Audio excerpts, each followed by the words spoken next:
In 1886, America had more millionaires than any country on Earth. The Vanderbilts spent $6 million on a single party. Meanwhile, 3 blocks away, a family of 9 shared a room the size of your bathroom, and the only running water was the sewage seeping through the walls. They called this era the Gilded Age, not the Golden Age. Gilded, as in a thin layer of gold paint covering something rotten underneath. And here's the thing nobody mentions. Most people lived beneath that paint.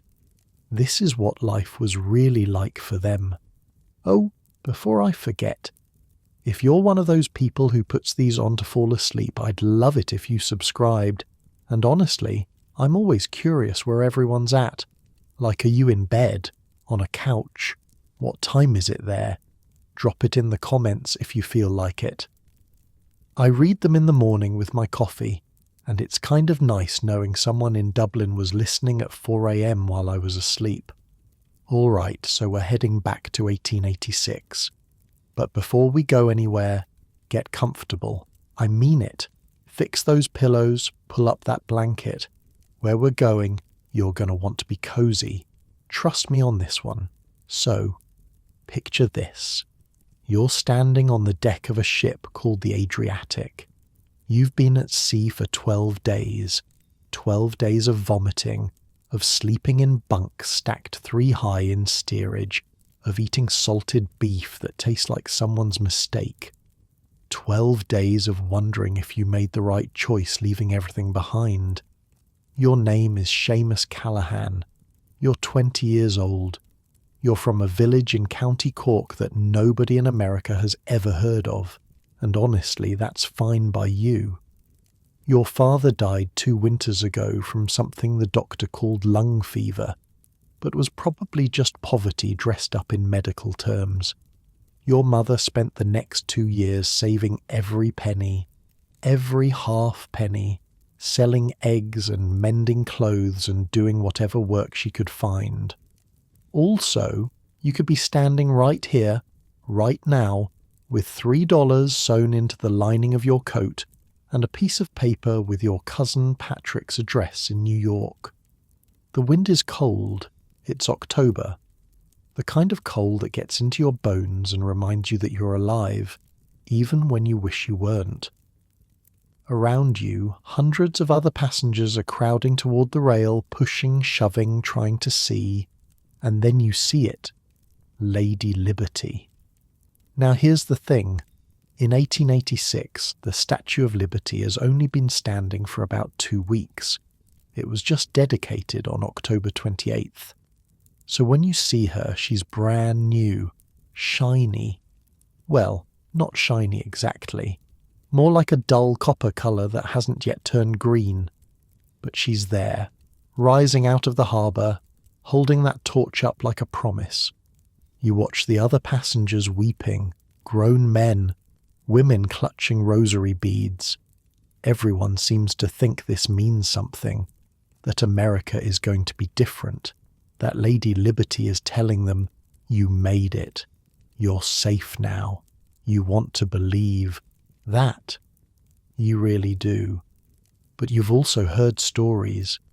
Your cousin Patrick's letters were never quite as hopeful as everyone pretended. The streets aren't paved with gold, he wrote once. They're not even paved.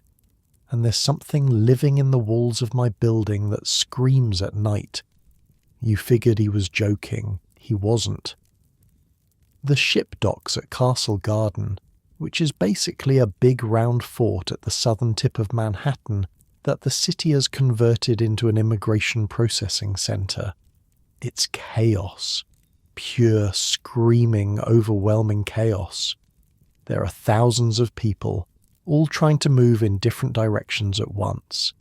Officials are shouting instructions in English that you mostly understand, though their American accents make everything sound faster, harder, like the words have sharp edges. You wait in line for what feels like hours. They check your eyes for disease. They ask you questions. Where are you from? Do you have money? Are you a criminal? Are you an anarchist? Do you have someone waiting for you? Yes, you say. My cousin, Patrick Callahan, Orchard Street. They let you through, and then you're outside, and the first thing that hits you isn't the sight of New York City, it's the smell. Okay, so, let me paint you a picture here. New York City in 1886 has about 1.5 million people and roughly 150,000 horses. Each horse produces about 20 pounds of manure per day, every single day. That's 3 million pounds of horse poop hitting the streets of Manhattan daily, and nobody's cleaning it up fast enough. So the smell it's like nothing you've ever experienced. It's manure and rotting garbage and coal smoke and unwashed bodies and something sweet that might be molasses from the sugar refineries, but also might be death. You can taste it. The air is thick with it. It coats the inside of your mouth. Welcome to America. The streets are worse than the smell, if that's possible. They're not paved, most of them. Just packed dirt that turns to mud when it rains and dust when it doesn't. And the mud, it's not just mud. It's mud mixed with horse manure and garbage and whatever else people have thrown out their windows. In summer, apparently the whole mess dries out and the wind picks it up and blows it everywhere, so you're basically breathing in manure dust. Fun times. You start walking. Orchard Street. That's where Patrick lives. You have no idea how to get there, but you're too proud to ask for directions, so you just start moving in what seems like the right direction. The buildings are taller than anything you've ever seen. 4 stories, 5 stories, some even taller. They're packed so close together that the streets feel like canyons. The sunlight barely reaches the ground. Everything feels close, cramped, like the city itself is trying to squeeze you. And the noise. Holy Mother of God, the noise! Horses clattering on cobblestones, vendors screaming in a dozen different languages, children running through the streets, barefoot, dodging carts, dogs barking. Somewhere, someone is playing a fiddle, badly. Somewhere else, someone is having an argument that sounds like it might turn into a murder. You pass a dead horse lying in the middle of the street. Nobody seems to be doing anything about it. People are just walking around it, stepping over its legs, going about their business. A few flies have already found it. In a few days you'll learn the city will send someone to cut it up and cart it away. But for now, it's just there, rotting, in the middle of everything. This is not what the postcard showed. You walk for what feels like hours, getting lost twice, doubling back, asking directions from a man selling roasted chestnuts who looks at you like you're stupid when you can't understand his Italian-accented English. Eventually, somehow, you find Orchard Street. It's worse than you imagined. The buildings here are called tenements, and they're basically apartment buildings designed by someone who hated people. They're 6 stories tall, maybe 50 feet wide, with maybe 16 apartments per floor. The apartments themselves are tiny. 3 rooms if you're lucky, 2 if you're not, and you're never lucky. The hallways are dark, like seriously dark. There are no windows, no gas lamps, nothing. You feel your way up the stairs, hand on the wall, trying not to think about what you're touching. The wall is damp, something sticky. You don't want to know. 3rd floor, apartment 4B. That's what Patrick's letter said. You knock. A woman opens the door. She's maybe 30, but she looks 50. Hair pulled back, face lined with exhaustion, a baby on her hip that's crying in that weak, hungry way that makes your stomach clench. Patrick Callahan, you ask. She stares at you for a long moment. Then she laughs. Not a happy laugh. More like a laugh that says the universe has played another joke and she's too tired to cry about it. Patrick's dead, she says. Typhoid. 3 months ago. And just like that, your plan is gone. Your cousin is gone. Your safety net is gone. You're standing in a dark hallway in a strange city with $3 and no idea what to do next. The woman looks at you, really looks at you, and something in her face softens just a little. You're his cousin, aren't you? The one from Cork? You nod. She sighs. Come in, she says. I'm Mary, Patrick's wife. Was Patrick's wife. She steps aside to let you through. We can figure something out. We always do. The apartment is tiny. 2 rooms plus a kitchen that's really just a corner with a stove. There's a bed, a table, 2 chairs. The walls are covered with some kind of wallpaper that's peeling off in strips. The floor is bare wood, worn smooth in the places where people walk. In the bigger room, there are 6 people. Mary and the baby, 3 children, the oldest maybe 8, and an old man sitting in the corner staring at nothing. This is everyone, Mary says. Patrick's father there. He came with Patrick years ago. Doesn't speak much English. Doesn't speak much anything anymore. The children look at you with big eyes, hungry eyes. You recognize that look. You've worn it yourself. Where do you sleep, you ask? Mary gestures at the floor. We manage. There's not enough space for another person. There's barely enough space for the people already here. The room feels like a cage, like something designed to break the human spirit 1 square inch at a time. But Mary is already pushing a bowl of something toward you. Potato soup, she says. It's watery and there's not much in it, but it's hot. Eat. You eat. It tastes like nothing and everything at the same time. Like home. Like being taken care of. Like maybe, just maybe, you haven't made the worst mistake of your life. Later, much later, you'll learn the full story. How Patrick came to America full of hope. How he worked in a factory that made nails, 14 hours a day, 6 days a week, for $8 a week. How he got sick during the summer, when the city's water supply turned bad and typhoid swept through the tenements like wildfire. How he died in this apartment, on that bed right there, while Mary held his hand and prayed. But that's later.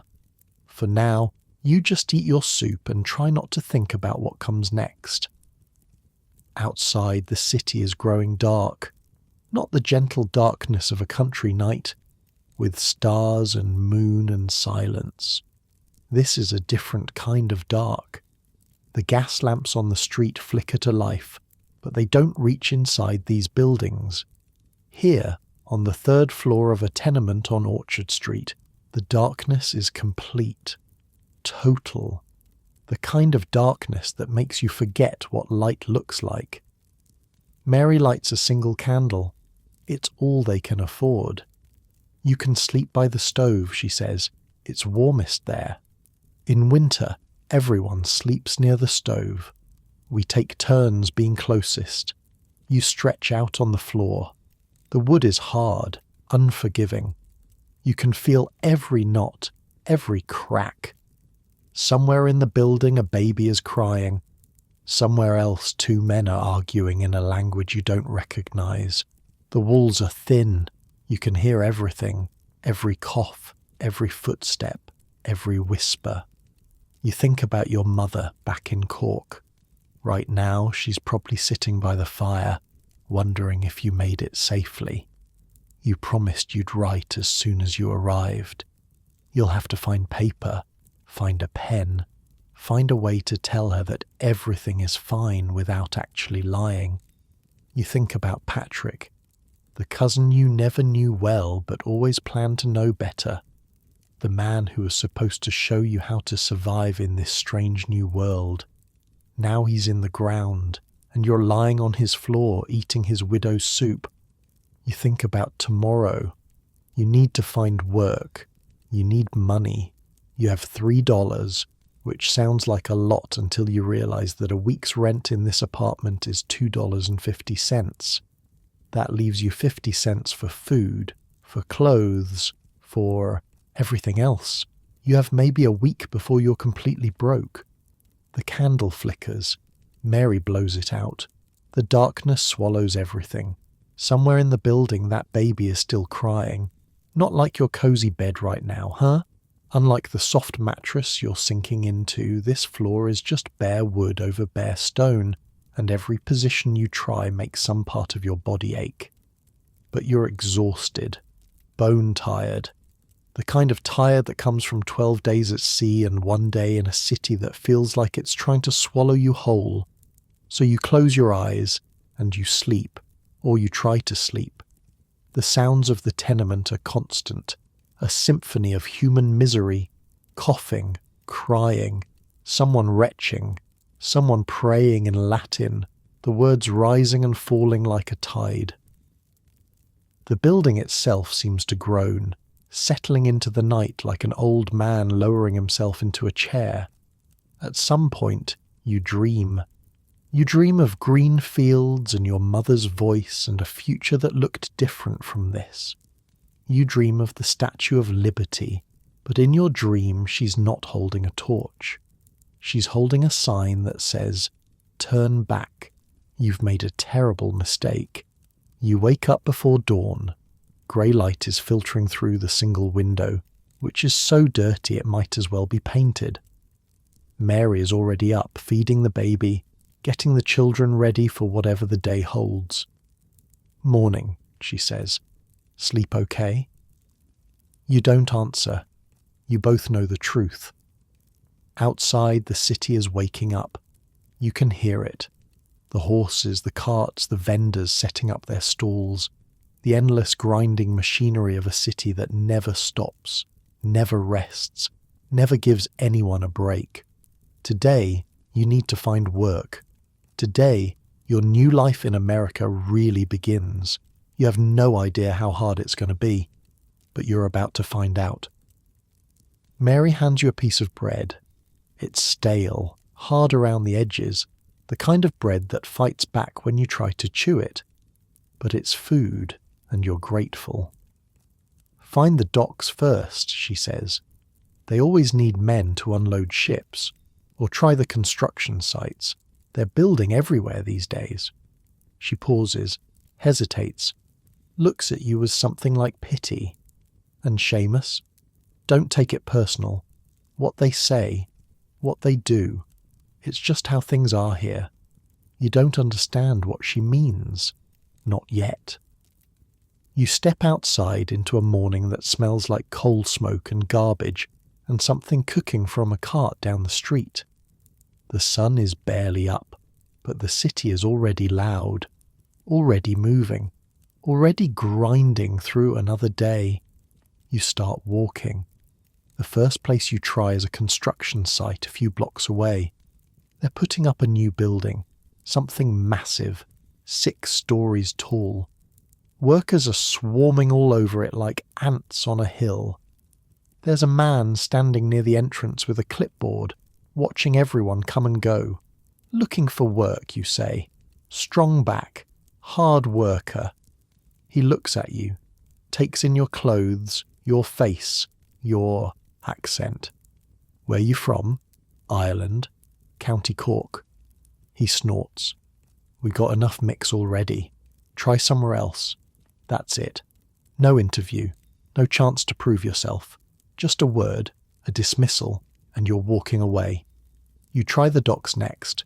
It's a long walk, maybe 40 minutes through streets that are getting more crowded by the minute. The East River docks are massive, stretching along the waterfront like a forest of wooden piers and warehouses. Ships are lined up waiting to be unloaded. Mountains of crates and barrels and sacks sit everywhere.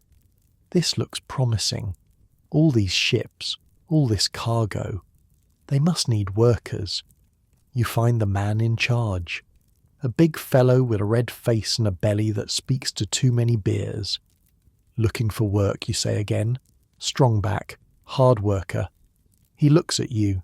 Same look as before. Same calculation in his eyes. You Irish? Yes, sir. He shakes his head. Got enough of you lot. Causing trouble. Always drinking. Always fighting. Try the factories. You want to argue. You want to tell him that you've never caused trouble in your life, that you don't even like drinking that much, that you're not the same as whoever he's thinking of. But you can see in his face that it won't matter. He's not seeing you.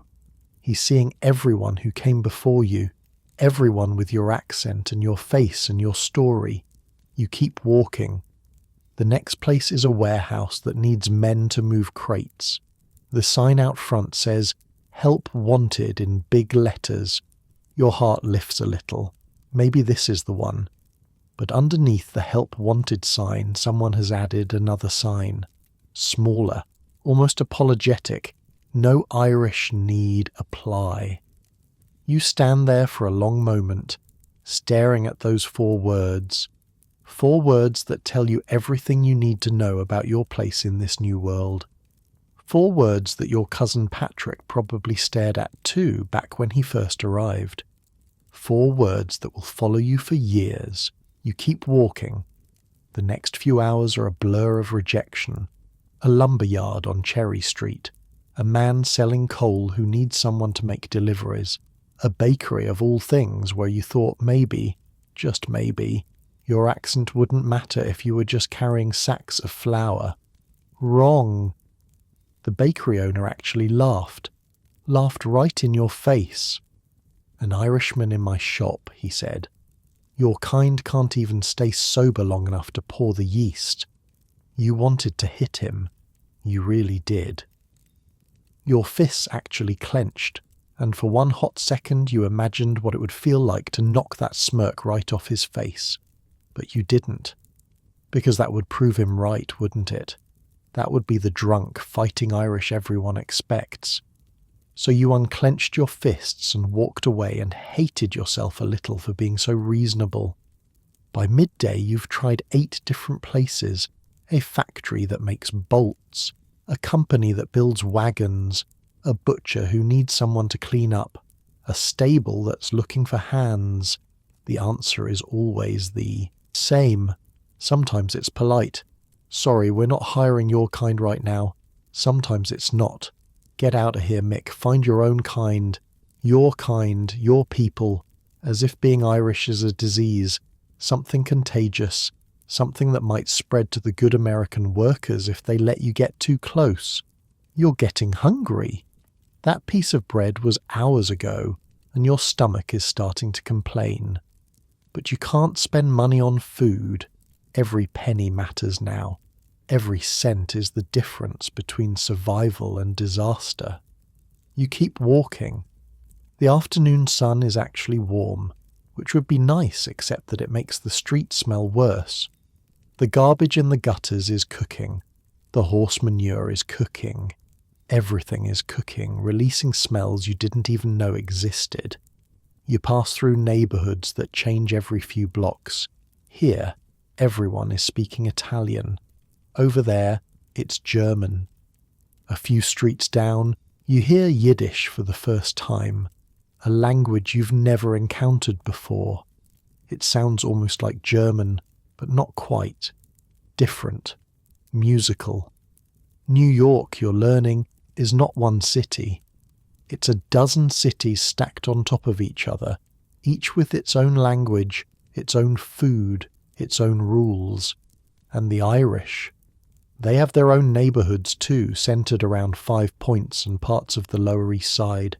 Your people, your kind, squeezed into the worst blocks, the darkest tenements, the jobs nobody else wants. Late in the afternoon, when your feet hurt and your hope is running low, you find yourself in front of a factory on the edge of the Bowery. It's a big brick building, 5 stories tall with black smoke pouring out of chimneys on the roof. Through the grimy windows you can see machinery moving, endless and relentless. The building looks angry somehow, like it's been here forever, squatting on this corner, eating men and spitting them out. The bricks are stained black from decades of coal smoke. The windows are so dirty they might as well be painted. Everything about this place says, "We will use you. We don't care about you. You are fuel." But there's a sign on the door that says "Workers Needed." No second sign, no conditions, just those two words. You stand there for a moment, watching men file in and out of the entrance. Their faces are blank, exhausted. Some of them are limping. One man is missing 2 fingers on his left hand, the stumps healed over but still angry looking. He sees you staring. "Nail press," he says, almost conversationally. "Got tired, got careless. It happens." He keeps walking. You take a breath, and you go inside. The smell hits you first. Oil and metal and something sweet that might be machine grease. It's hot in here, much hotter than outside. The air is thick, hard to breathe. Somewhere deep in the building, machines are roaring, a constant thunder that vibrates through the floor. The man at the desk is small, thin, with spectacles and a mustache that looks like a dead caterpillar. He's writing something in a ledger when you walk up. "Looking for work," you say.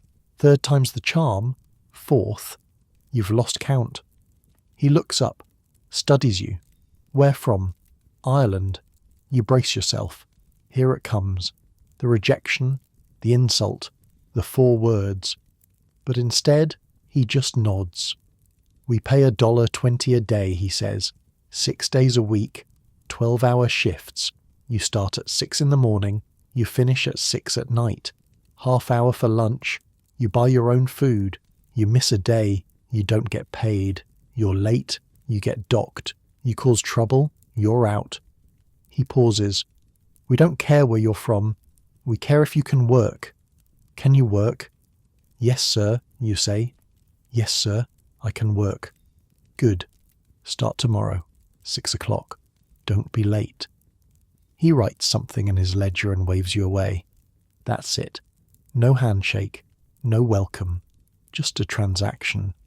You're a body now, a pair of hands, a unit of labour to be purchased and used. But you have a job. Walking back to Orchard Street, you feel something you haven't felt since you stepped off that ship. Hope.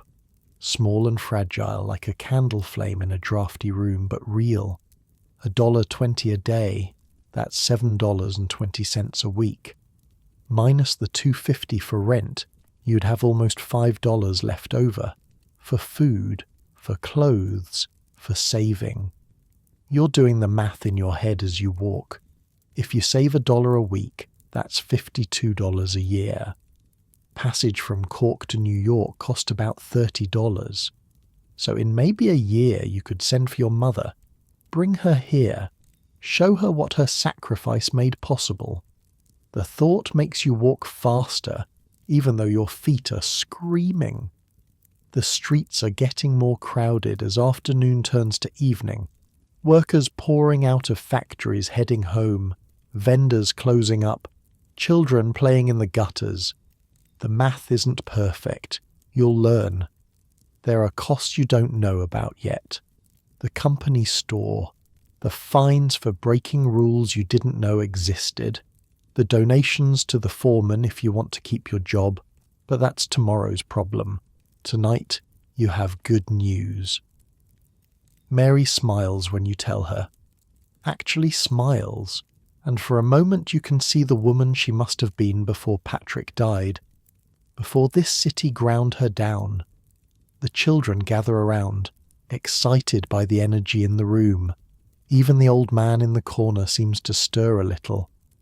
$1.20, Mary says. That's good. That's real good. Patrick was making $8 a week when she stops, when he got sick. You eat dinner together. It's the same watery potato soup as last night, but tonight it tastes different. Better, like possibility. After dinner, Mary tells you about the factory.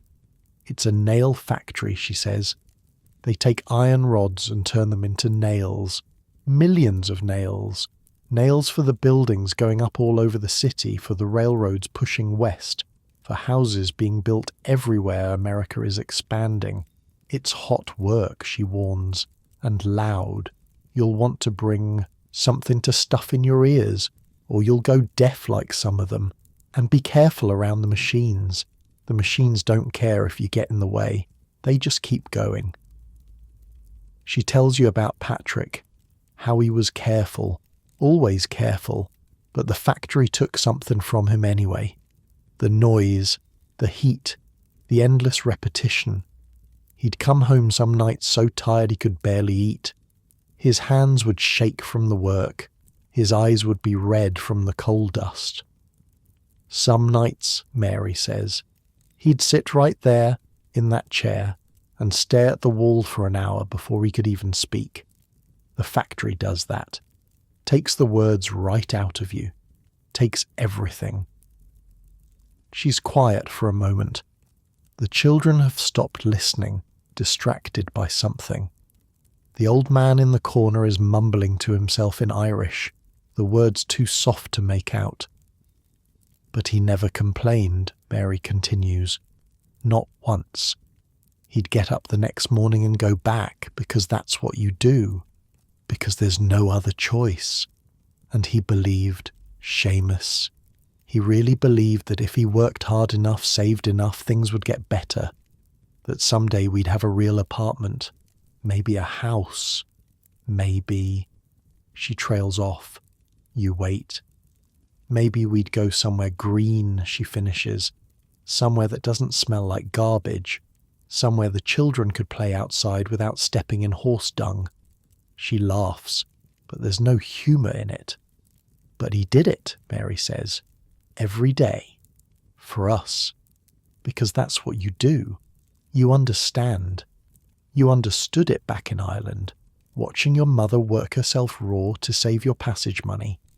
You understand it now, lying on the floor of a stranger's apartment, getting ready to walk into a factory that will use you up until there's nothing left. That's what you do. Outside, the city is settling into night.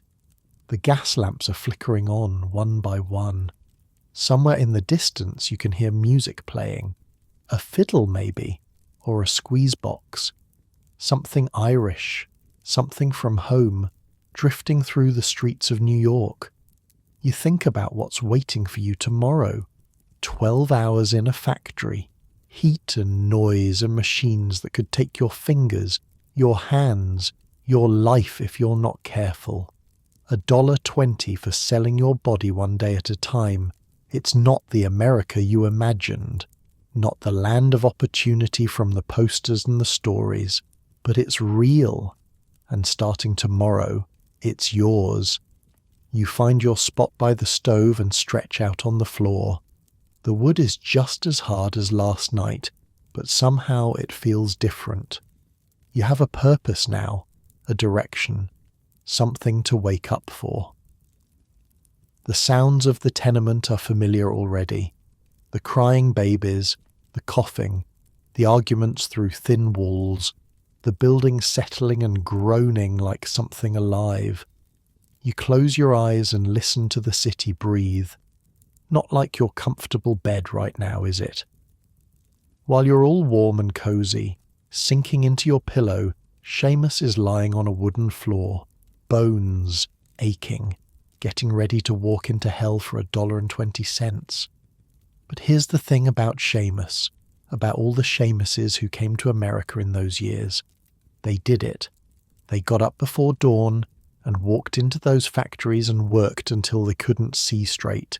They did it because there was no other choice, because the alternative was going back to Ireland, where there was nothing, because they believed, despite everything, that if they worked hard enough, long enough, things might get better. And sometimes they did. Sometimes they didn't. But they showed up. Every single day. Tomorrow Seamus is going to find out exactly what that means. The candle goes out. Darkness fills the room. And somewhere in the city a church bell is ringing. counting down the hours until morning, until 6 o'clock, until his new life really begins. He doesn't know what's waiting for him. The machines, the noise, the accidents that happen when tired men meet unforgiving equipment, the foremen who treat workers like animals, the 14-year-old kids working next to grown men, their fingers too small for the work, their futures already stolen. He doesn't know any of that yet. All he knows is that tomorrow he has somewhere to be, and that's more than he had this morning. So he sleeps, or he tries to, and somewhere in the city the factories are already humming, waiting for morning, waiting for fresh bodies to feed into their machines, waiting for Seamus Callahan to find out what it really means to work in the Gilded Age. 5:30 in the morning. The sky is still dark. Mary is already awake, pressing a piece of bread into your hand. "Eat," she says. "You'll need it. The bread is harder than yesterday's. You don't complain." She hands you something else. A rag, torn from an old shirt. "For your ears," she says. "Stuff it in when the machines get too loud. Won't help much, but it's something." You thank her. You're not sure what else to say. The walk to the factory takes 20 minutes. The streets are already filling up with workers, all of them moving in the same direction like a river flowing towards some terrible sea. Nobody talks. Nobody makes eye contact. They just walk, shoulders hunched, faces blank. Some of them are coughing. That wet, rattling cough you've already learned to associate with factory workers. You join the current and let it carry you. The man walking next to you is maybe 50, but he looks 70. His hands are gnarled, twisted into permanent claws from years of gripping tools. He catches you looking and smiles, but there's nothing happy in it. "Fresh meat," he says. "Good luck." You don't know what to say, so you just nod. The factory looks different in the pre-dawn darkness. Worse, somehow. The windows glow orange from the furnaces inside, and smoke is already pouring from the chimneys. It looks like something from a nightmare, like something that eats people. A group of children runs past you, heading for a side entrance. The oldest can't be more than 10. They're laughing about something, shoving each other, acting like kids. In a few minutes they'll be inside that building working machines that could kill them. You go inside anyway. The noise hits you first. It's not just loud, it's violent. The machines are screaming metal on metal, a sound that gets inside your skull and rattles your teeth. You've never heard anything like it. Back in Ireland, the loudest thing was thunder, or maybe a cow giving birth. This is different. This is the sound of industry, the sound of progress. It sounds like the end of the world. You remember the rag Mary gave you. You tear it in half and stuff pieces into your ears. She was right. It doesn't help much, but it's something. The factory floor is massive. Rows and rows of machines, stretching back into the darkness like metal soldiers. Men and boys are already at their stations, feeding rods, turning cranks, pulling levers. Above them, belts and pulleys spin constantly, connecting everything to a central steam engine somewhere in the building's guts. A foreman grabs your arm and pulls you toward a machine. He's shouting something, but you can barely hear him over the noise. His face is red, impatient. He mimes what you're supposed to do. Take the iron rod from the pile, feed it into the machine, wait for the nail to come out the other side. Stack the finished nails in the crate. Repeat. Simple enough, right? The heat is the next thing you notice. The furnaces are burning constantly, heating the iron until it's soft enough to shape. The air is thick with it. Within 5 minutes, you're sweating through your shirt. Within 10, you can feel the heat baking into your skin, into your bones. The sweat runs down your face, gets in your eyes, but you can't wipe it away because your hands are busy feeding rods. You start working. Feed the rod. Wait. Stack the nail. Repeat. Feed the rod. Wait. Stack the nail. Repeat. The rhythm is hypnotic, mind-numbing. Your hands move without thinking. Your brain goes somewhere else, somewhere far away from this hellhole, somewhere green and quiet. You think about the fields back home, the smell of rain on grass, your mother's voice calling you in for dinner. Feed the rod. Wait. Stack the nail. Repeat. An hour passes, maybe 2.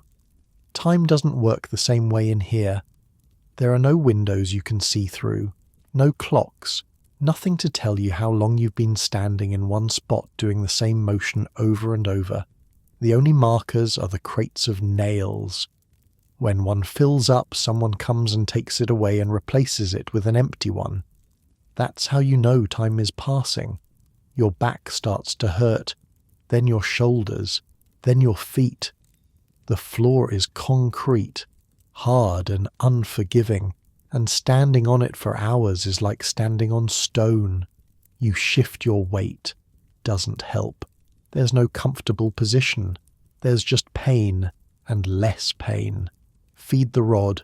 Wait. Stack the nail. Repeat. And then you see the boy. He's working at the machine next to yours. He can't be more than 12, maybe 11.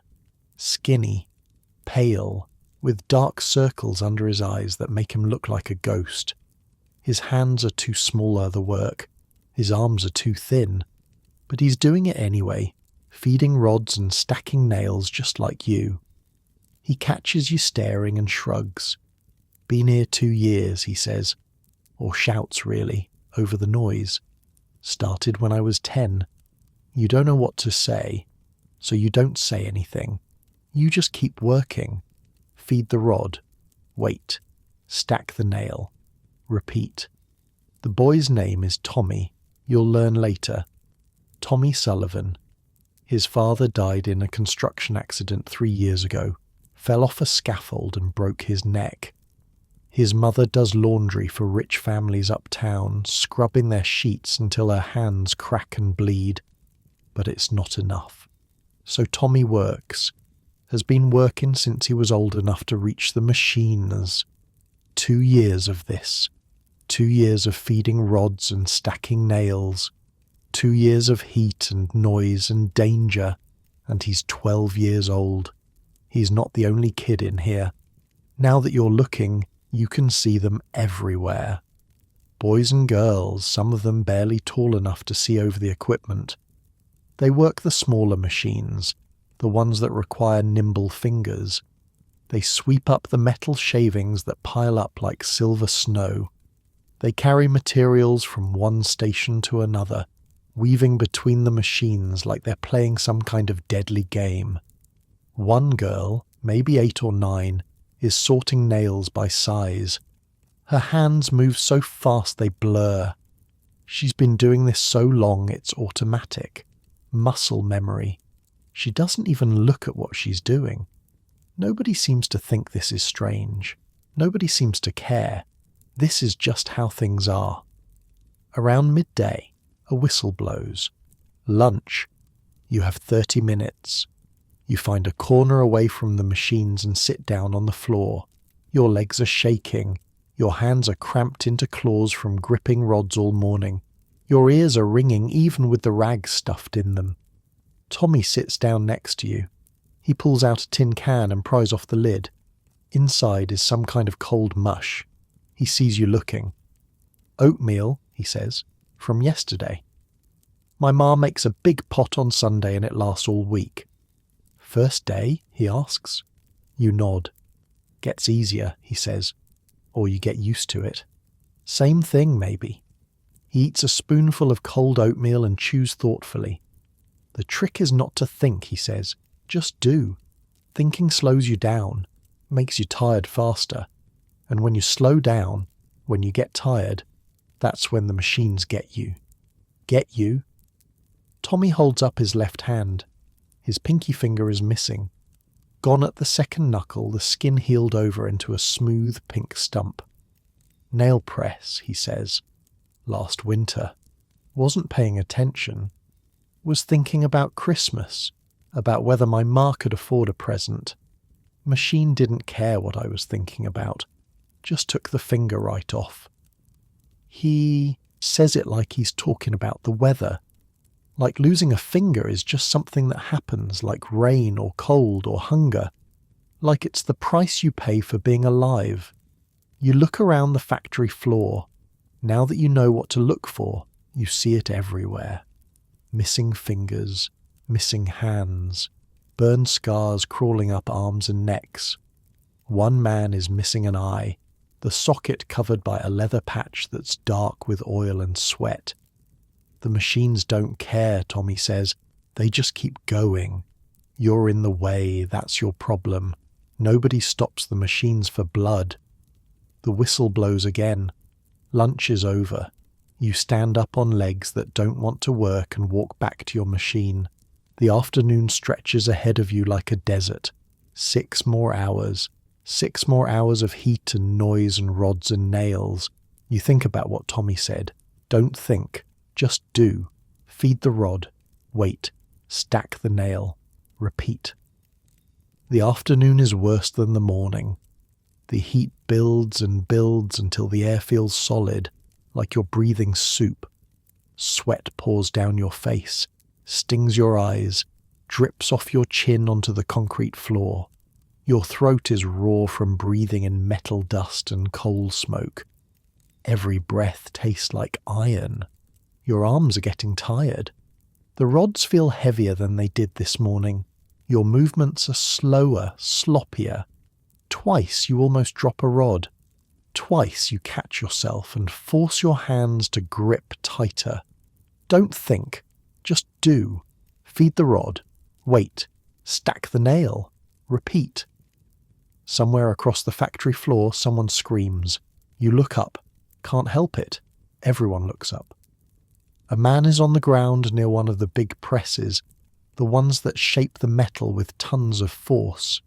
He's holding his arm, or what's left of it. Blood is pooling beneath him, spreading across the concrete in a dark red puddle that looks almost black in the furnace light. People are gathering around, shouting, but the machines keep running. Nobody stops the machines. A foreman pushes through the crowd, looks at the man, looks at the blood. His face doesn't change. No shock, no horror, just calculation. Get him out of here, the foreman says. Someone grab his station and clean this up before it gets slippery. We're behind schedule. 2 workers drag the injured man toward the door. He's still screaming, a high, thin sound that cuts through even the noise of the machinery.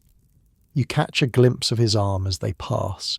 The hand is gone, just gone. Torn off at the wrist, ragged edges of meat and bone where fingers used to be. He has a wedding ring. You notice that. On the hand that's still there. He has a wife somewhere. Maybe kids. The foreman sees you watching. What are you looking at? Get back to work. We don't pay you to stand around. You get back to work. Feed the rod. Wait. Stack the nail. Repeat. The machines don't stop. The furnaces keep burning. The factory keeps eating. Somewhere they're mopping up that man's blood, and in an hour you won't even be able to tell anything happened. Just another stain on the concrete. Just another body used up and thrown away. Your hands are shaking now. Every time you feed a rod into the machine, you think about that man's hand. You think about Tommy's missing finger. You think about all the stumps and scars and empty spaces where pieces of people used to be. The machine in front of you doesn't care. It just waits for the next rod, patient as death, hungry as poverty. Feed the rod. Wait. Stack the nail. Repeat. You try not to think. You really try. But the image of that man's arm keeps flashing in your head. The blood, the bone, the wedding ring. Don't think, just do. Feed the rod, wait, stack the nail, repeat. 6 o'clock comes eventually. The whistle blows, the machines slowly wind down, and for the first time in 12 hours there's something like silence. Your ears are still ringing, probably will be for hours, but at least the screaming has stopped. You walk out of the factory on legs that feel like they belong to someone else. The evening air hits you like a blessing. It's cold and it smells like garbage and horse manure, but compared to the air inside, it's paradise. Workers stream out around you, heading home. Nobody talks about the man who lost his hand. Nobody talks about anything. They just walk, same as this morning, silent and hollow. Tommy catches up to you. You did good, he says. Most new guys throw up their first day, or quit. You didn't do either. You're not sure if that's something to be proud of. See you tomorrow, Tommy says, and he disappears into the crowd. Tomorrow. Right. You get to do this again tomorrow, and the day after that, and the day after that. 6 days a week, 12 hours a day, for $1.20. The walk home feels longer than this morning. Your feet hurt. Everything hurts. The city slides past you in a blur of noise and smell and fading light. When you get back to Orchard Street, Mary takes one look at you and doesn't say anything. She just hands you a bowl of soup and points to the floor by the stove. Sit, she says. Eat. You sit. You eat. The soup is thin and watery, but it's the best thing you've ever tasted. How was it? Mary asks. You think about the heat, the noise, the boy with the missing finger, the man with the missing hand, the blood spreading across the concrete floor. Fine, you say. It was fine. She nods. She knows you're lying, but she also knows there's no point in talking about it. This is the job. This is the life. Talking won't change anything. The children are already asleep, curled up together like puppies. The old man is in his corner, staring at nothing. The candle flickers. Get some sleep, Mary says. Tomorrow comes early. You stretch out on the floor. The wood is hard, but tonight you barely notice. Your body's so tired it doesn't care where it lies. Every muscle is screaming. Every joint is complaining. You feel like you've been beaten with sticks, but you made it. 1 day. $1.20. Only about 10,000 more days to go. You close your eyes. The ringing in your ears is still there. It'll be there all night probably. A souvenir from the factory. A little piece of hell you get to take home with you. Not like your quiet room right now, huh? No ringing, no aching bones, no memories of blood on concrete. Just soft pillows and warm blankets, and the peaceful sound of nothing at all. Seamus doesn't have that. Seamus has a wooden floor and a thin blanket and the ghost of machine still screaming in his head. But he sleeps anyway, because tomorrow he has to do it all again, and the day after, and the day after that. This is the Gilded Age. This is progress. This is the price of all those railroads and buildings and factories that are making America rich. Somebody has to pay it. Tonight, lying on the floor of a tenement in Lower Manhattan, Seamus Callahan is starting to understand exactly who that somebody is. The candle goes out, the darkness settles in, and somewhere across the city the furnaces are still burning. The machines are being oiled and prepared for tomorrow. The factory never really sleeps. It just waits, hungry, patient, ready to do it all again. 3 weeks pass, then 4, then 5. Your body adapts, not completely, never completely, but enough. The aches become familiar. The ringing in your ears becomes background noise. The rhythm of the machine becomes as natural as breathing. Feed the rod, wait, stack the nail, repeat. You stop thinking about it. Just like Tommy said, on Saturdays they pay you. A man comes around with a tin box full of cash and counts out your wages right there on the factory floor.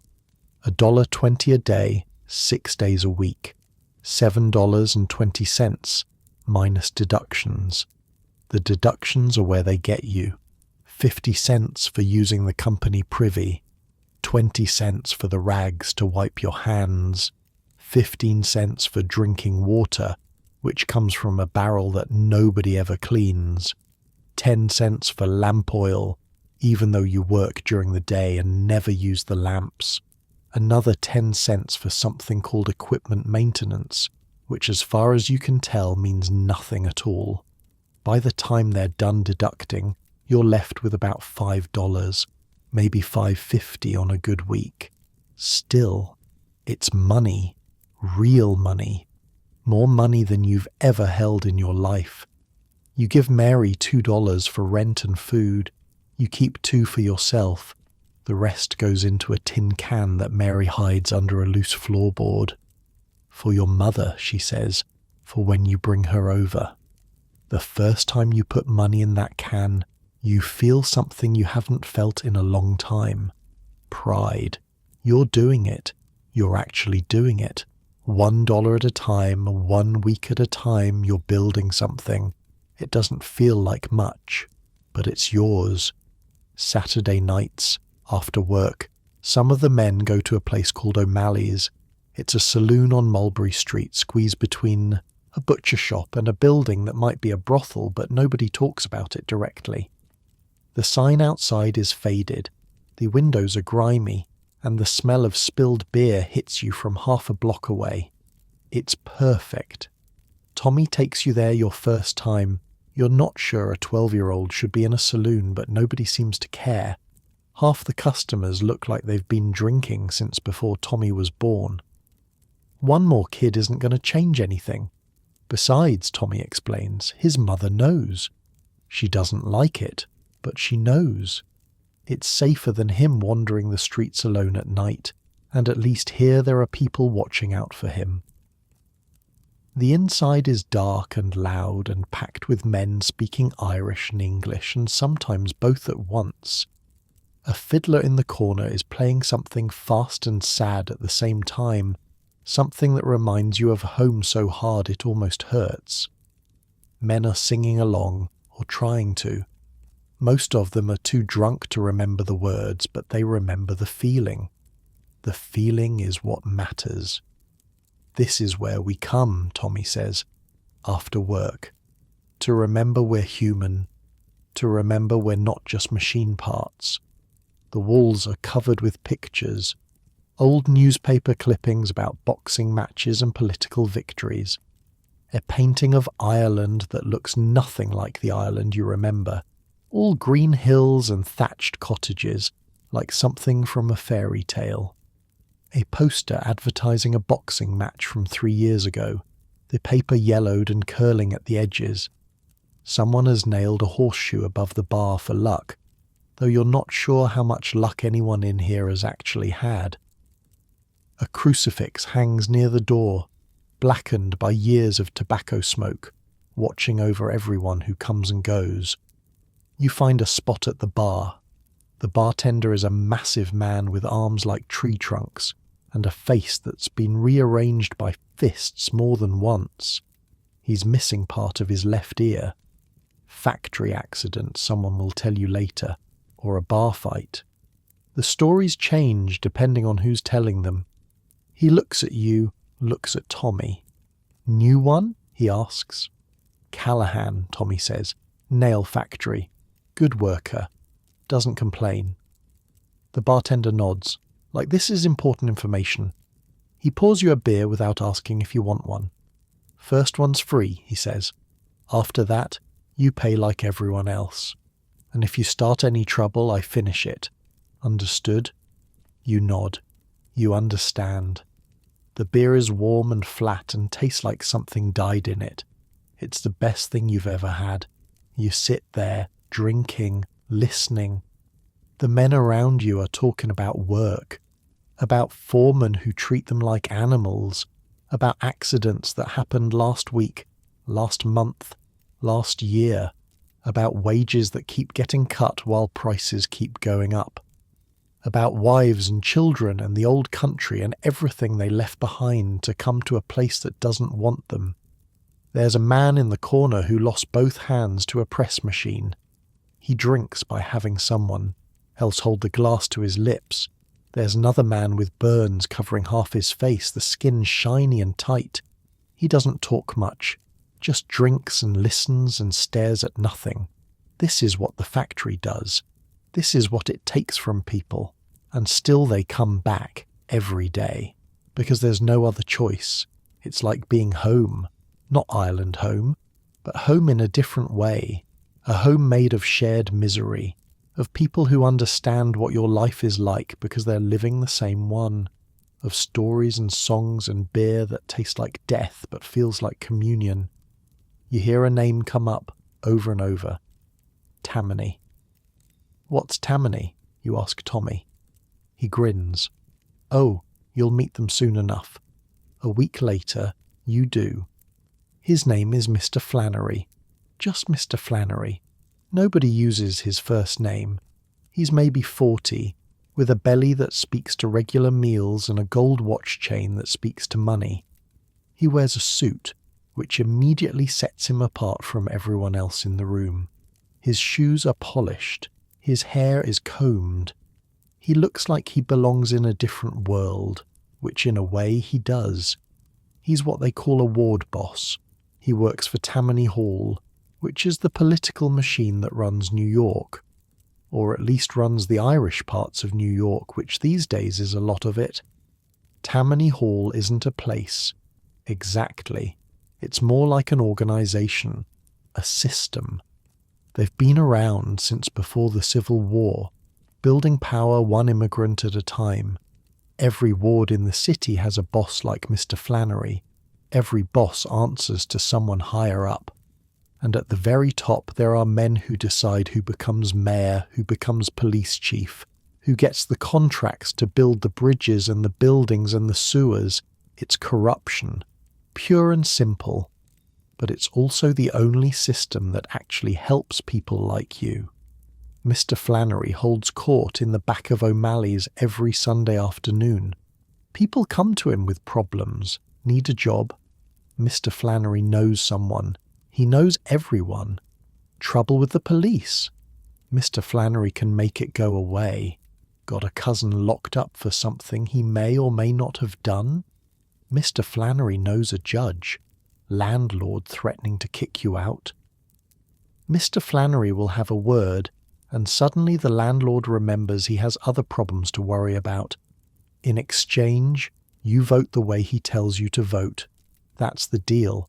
That's how it works. Simple, clean, effective. You're the Callahan boy, Mr. Flannery says when you're introduced. The one living with Patrick's widow. Yes, sir. He studies you. Takes his time. You feel like you're being weighed, measured, evaluated for usefulness. Patrick was a good man, he says finally. Voted right. Showed up when we needed bodies for rallies. Didn't ask questions. His family's taken care of. You notice he says is, not was. Like the protection extends beyond death. Like being part of Tammany is like being part of a family that never forgets. You don't know what that means exactly, but you nod. Anyway, you registered to vote? No, sir. Just got here a few months ago. Wouldn't even know how to start. Mr. Flannery smiles. The smile doesn't quite reach his eyes. We'll fix that. You're a citizen now, Callahan. Time to act like one. You're not actually a citizen. You've been in the country for less than 3 months. The naturalization process is supposed to take years. But apparently that doesn't matter to Tammany Hall. They have ways of getting people registered, ways that don't involve paperwork or waiting periods or any of the things you thought you'd have to do. They have people in the government offices, people who lose files and find new ones, people who stamp documents without reading them too closely. A week later, You're on the voter rolls. You've never voted for anything in your life, but now you're going to vote for whoever Mr. Flannery tells you to vote for. You'll vote multiple times, probably. Different polling places, different names. Everyone does it. That's how Tammany keeps winning. This is how politics works in 1886, not with speeches and principles and high ideals, with favours and loyalty and a gold watch on a chain, with men like Mr. Flannery who can make your life easier or harder depending on whether you play the game. You play the game. Everyone plays the game. There's no other choice. Meanwhile, at the factory, something is changing. It starts small. Whispers during lunch.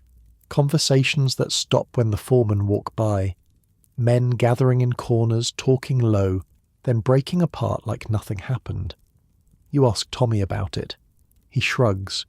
Union talk, he says. Some of the guys want to organise, get better wages, shorter hours, safer machines. Is that allowed? Tommy laughs. It's not allowed. But if the bosses find out you're involved, he draws a finger across his throat. Out on your ear. Blacklisted. Nobody in the city will hire you. You think about that. About how easy it would be to lose everything. The job, the money, the tin can under the floorboard with your mother's future in it. You stay quiet. Keep your head down. Don't get involved. But you listen. The men are talking about something called the American Federation of Labor. It's new, formed just this year by a man named Samuel Gompers. It's trying to organize workers across the country, get them to stand together, demand better conditions, 8-hour days instead of 12, safer machines, wages you can actually live on. Some of the men are excited about it. Finally, they say. Finally, someone's doing something. Others are scared. You think the bosses are just going to let that happen? They'll bring in the Pinkertons. They'll break heads. They'll make examples. In Chicago, things got bad. Real bad. There was a protest in a place called Haymarket Square back in May. Workers were demanding the 8-hour day. A bomb went off. Police died. Workers died. Now men are on trial for murder, facing the rope for something they might not have even done. 8 of them, someone says. Anarchists, the papers call them. But they're just workers like us. Just men who wanted something better. That's what happens, one of the older workers says. He's been in factories for 30 years, and it shows in every line of his face. You stand up, they knock you down. Every time. They've got the police, they've got the judges, they've got the newspapers. We've got nothing. But what if everyone stood up, someone else asks. A younger man, fire in his eyes. What if they couldn't knock us all down? There's more of us than there are of them. Way more.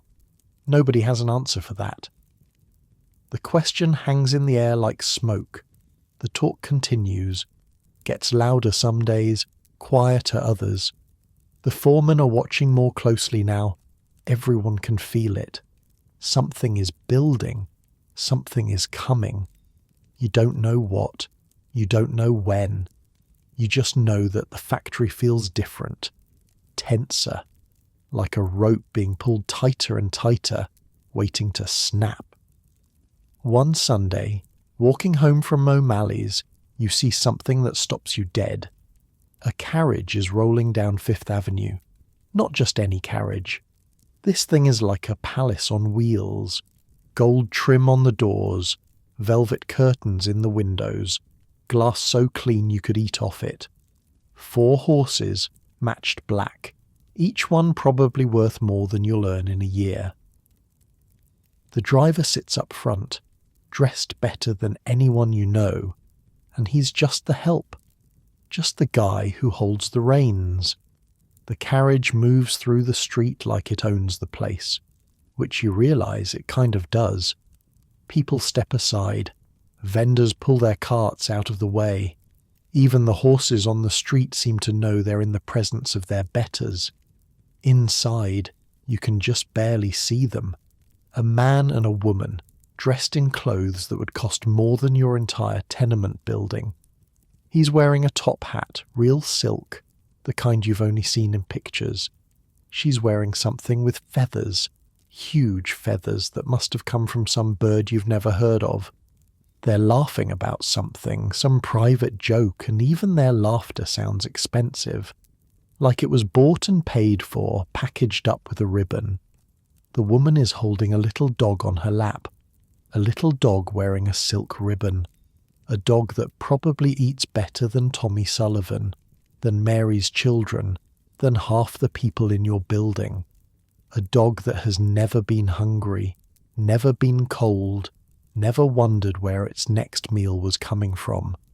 You think about the children in your tenement, the ones with the hollow cheeks and the old eyes, the ones who work in factories 12 hours a day so their families can afford watery soup. And here's a dog, living better than all of them. The carriage passes within 10 feet of you, close enough to touch, close enough to see the rings on the woman's fingers, the diamonds catching the afternoon light and breaking it into 1,000 colours. She has more money on one hand than you'll earn in 5 years, more money than your mother will ever see in her entire life. She doesn't see you, neither does the man. You're invisible to them. You're part of the scenery, like a lamppost or a pile of garbage. You're not even worth noticing. The carriage rolls on, heading uptown toward the mansions and the parties, and the world where $6 million gets spent on a single evening. Where people have so much money they have to invent new ways to waste it. Where dogs wear ribbons and champagne flows like water, and nobody ever worries about deductions or rent or whether the machines will take their fingers. You stand there, watching it go, still wearing your work clothes that smell like metal and sweat.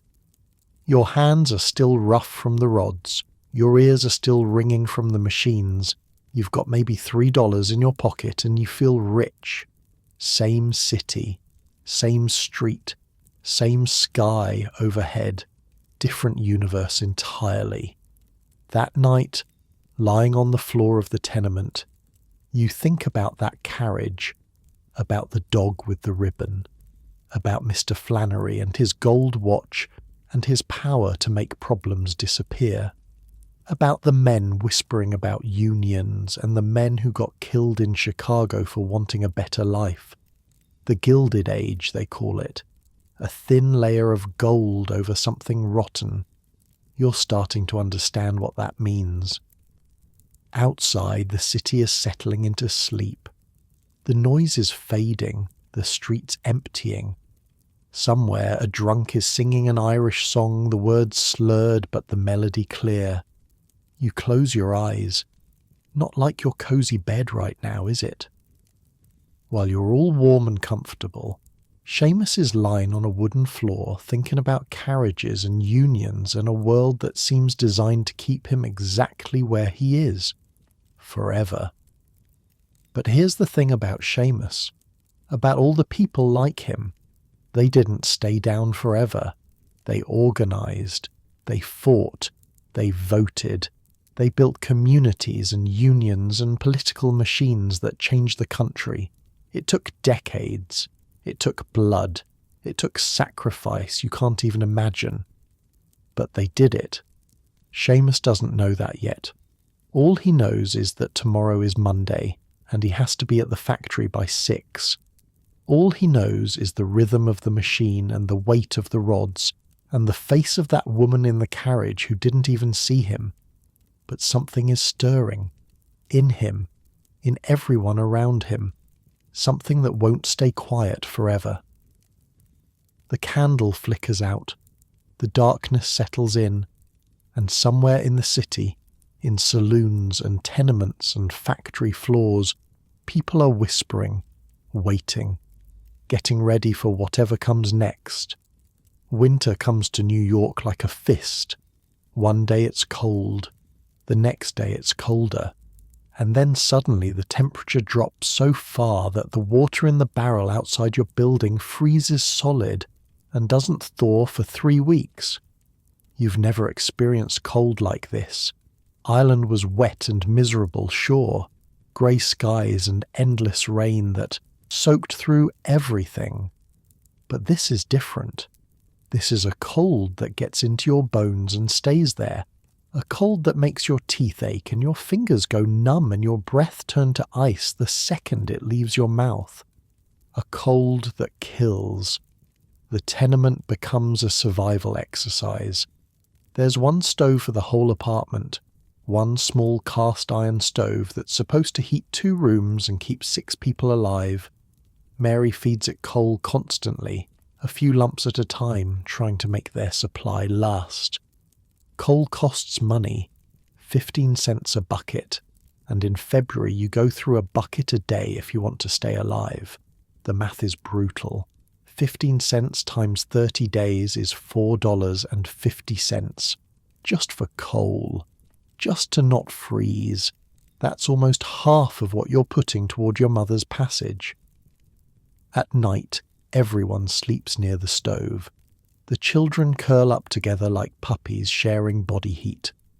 Little Michael, the oldest at 8, wraps himself around his sisters like he's trying to shield them from the cold with his own small body. Mary sleeps next to them, the baby pressed against her chest, skin to skin, because that's the only way to keep an infant warm enough. The old man gets the spot closest to the stove because his bones are old and his blood runs thin. He doesn't talk anymore, hasn't said a real sentence in weeks. Just stares at the flames like he's looking for something in there. Or someone.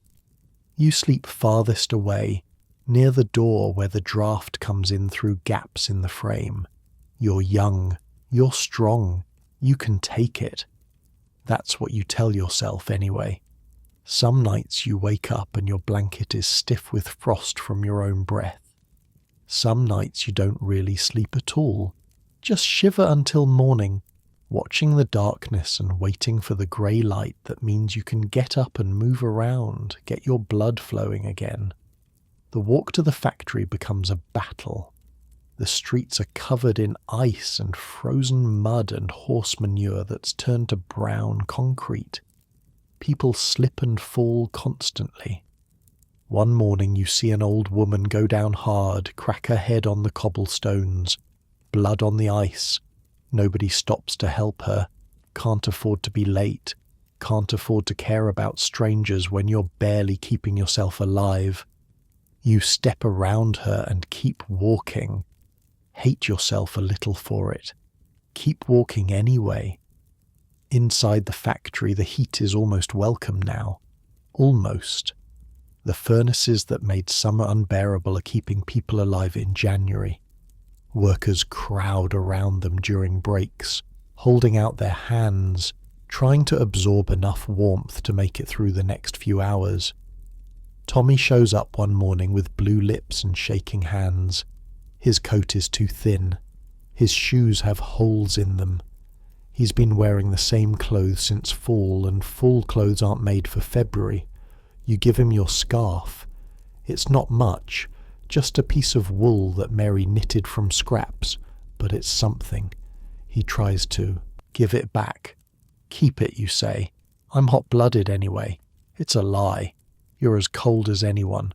But Tommy's 12 and you're 20, and that has to mean something. 3 days later, a man named O'Brien freezes to death in the building next to yours. They find him in his room, sitting in a chair, eyes open, covered in frost. He'd run out of coal 2 days before and was too proud to ask for help. This is what winter means in the tenements. Not snowball fights and hot cocoa. Death. Slow, cold, quiet death that comes for anyone who can't keep feeding the stove. But then something happens. It's a Tuesday night in late February when you first see them.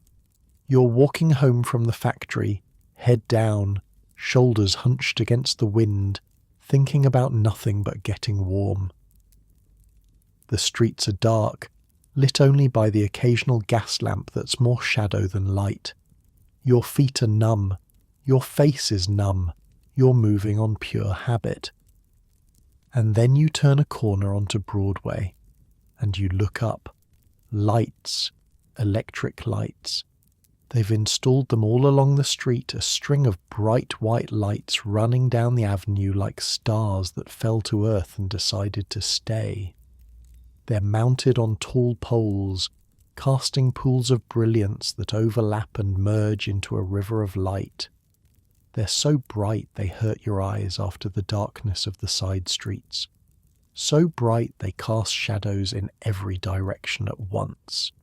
So bright you can see the individual snowflakes drifting down from the sky, each one catching the light and sparkling like a tiny diamond before it lands.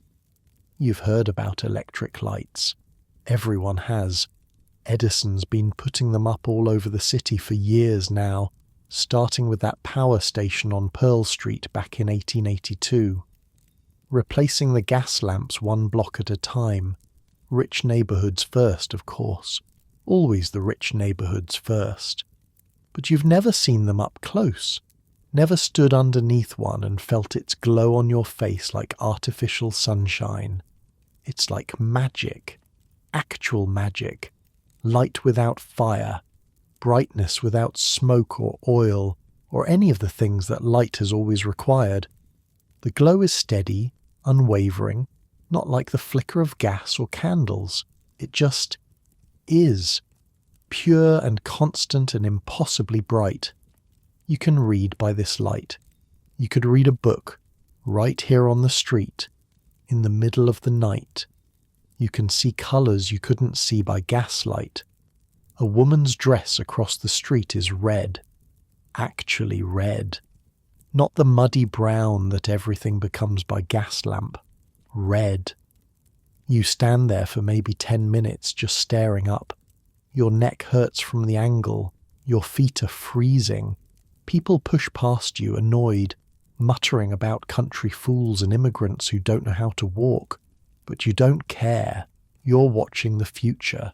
You're watching the world change right in front of your eyes.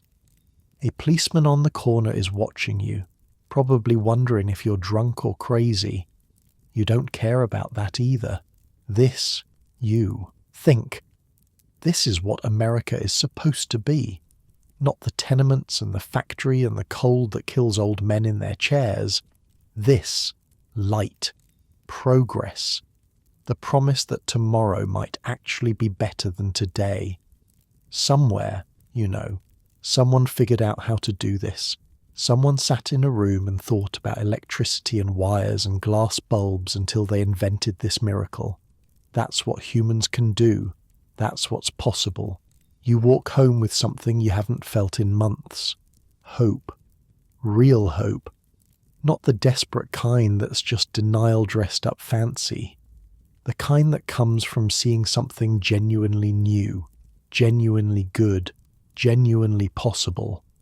If they can make light without fire, you think, maybe they can make a world where people like you don't have to sleep on floors.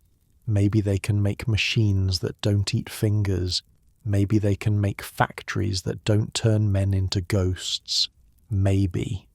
That weekend you do something you've been putting off. You write to your mother. The letter takes forever. Your handwriting is bad. You never had much schooling, and finding the right words is like pulling teeth. But you do it. You sit at Mary's table with a candle and a piece of paper you bought for a penny and you write, "Dear Ma, I'm well. I have a job at a factory. The work is hard but steady. I'm living with Patrick's widow and her children." Patrick passed before I arrived. I'm sorry I didn't write sooner. New York is big. Bigger than anything I could have imagined. There are more people here than in all of County Cork. Maybe more than in all of Ireland. The buildings are tall and the streets are loud and everything moves fast. I'm saving money. Every week I put some aside. It's not much, but it's growing. One day I'll have enough to bring you here. That's a promise. The other day I saw electric lights. Real ones. Ma, you wouldn't believe it. They're bright as day, but they don't need fire. No smoke, no oil, nothing, just light. The future is here and I'm watching it happen. I miss you. I miss home. But I think I made the right choice coming here. I think there's something possible here that wasn't possible there. Write back if you can. Send it to the address on the envelope. Your son, Seamus. You read it over 3 times. It's not enough. It doesn't say half of what you want to say. But it's something. A connection across 3,000 miles of ocean. A thread that ties you to home. Mary helps you address the envelope. She's been doing this longer than you have, knows how to navigate the postal system. The letter will take weeks to arrive, she warns. Weeks more before a reply comes back, if your mother can find someone to write one for her. You mail it anyway. Some things are worth the wait. March comes, and with it, something unexpected. The winter is finally loosening its grip. The ice is cracking, the days are getting longer, and at the factory, something is different. The foreman pulls you aside after your shift. His name is Brennan. He's a hard man, built like a barrel, with hands that look like they were carved from wood. He's not cruel exactly, not like some of the foremen you've heard about, but he's not kind either. He's efficient. He sees workers as numbers, as units of production, as problems to be managed. When he wants to talk to you alone, your first thought is that you're being fired. That's always the first thought. What did I do wrong? What rule did I break? Callahan, he says, you've been here, 4 months now? 5, you say. Almost 6, sir. He nods, pulls out a small notebook from his pocket, flips through pages covered in tiny handwriting. Good worker. No complaints, no trouble. You show up on time. You don't drink at lunch like some of these idiots. You keep your head down and you work. He closes the notebook. We're moving you to the heavy press, starting tomorrow. The heavy press. That's where they make the big nails, the railroad spikes, the massive bolts that hold bridges together. It's harder work, more dangerous. The machines are bigger, the stakes are higher. One mistake on the heavy press and you don't lose a finger. You lose an arm. Maybe your life. But it pays better. 10 cents more a day. You do the math in your head without even thinking about it. 10 cents times 6 days is 60 cents a week. 60 cents times 52 weeks is $31.20 a year. That's your mother's passage almost paid for just in the raise. You don't know what to say, so you just nod. The man who had the job before you, Brennan continues, watching your face. Kovac, he got careless. You won't see him around anymore. You understand what that means. You've heard the stories about Kovac. Hungarian fellow, worked the heavy press for 3 years, knew the machine better than anyone, still got caught. The press doesn't care how much experience you have. It just waits for you to make a mistake. I'll be careful, you say. See that you are. Brennan puts the notebook back in his pocket. Report to Station 12 tomorrow. 6 o'clock. Don't make me regret it. He walks away without waiting for a response. That's how it works here. That's how everything works. But you're smiling. Can't help it. 10 cents more. A better position. Recognition that you're not just a body, not just a pair of hands, but someone who matters, someone worth investing in, someone who might have a future in this place. You float home that night. Actually float. Your feet barely touch the frozen ground. The cold doesn't bother you. The wind doesn't matter. You've got news. Good news. The kind of news that changes things. Mary actually cries when you tell her. Good tears, happy tears, the kind she probably hasn't cried since Patrick was alive. The children gather around, not understanding what's happening but feeling the energy in the room. Even the old man in the corner seems to stir, his eyes focusing for a moment on something other than the past. This calls for celebration, Mary says. She pulls out a bottle from somewhere, something she's been saving. Whiskey. Real whiskey, not the rotgut they serve at O'Malley's. She pours 2 glasses, hands you one. To Seamus, she says, to the future, you drink. The whiskey burns going down, but it's a good burn, a warm burn. For one night you're not just surviving, you're winning. Later, lying on your spot by the stove, you think about everything that's happened. The ship, Castle Garden, the tenement, the factory, Tommy with his missing finger, the man who lost his hand, the cold that killed O'Brien, the electric lights on Broadway. It's been 6 months since you stepped off that ship. 6 months of the hardest work you've ever done. 6 months of fear and pain and exhaustion. But also 6 months of money in a tin can. 6 months of community at O'Malley's. 6 months of small victories that add up to something bigger. You're still poor. You're still tired. You're still sleeping on a wooden floor in a building that might as well be a vertical coffin. But you're alive, you're working, you're saving, and tomorrow you start on the heavy press. Not bad for a Mick from County Cork. Outside the wind is still blowing, still cold, still trying to find its way through the cracks in the walls. But inside, with the whiskey warm in your belly and the stove glowing red, it doesn't feel quite so hostile. Spring is coming. You can feel it. Not here yet, but coming. The days are getting longer. The ice is starting to crack.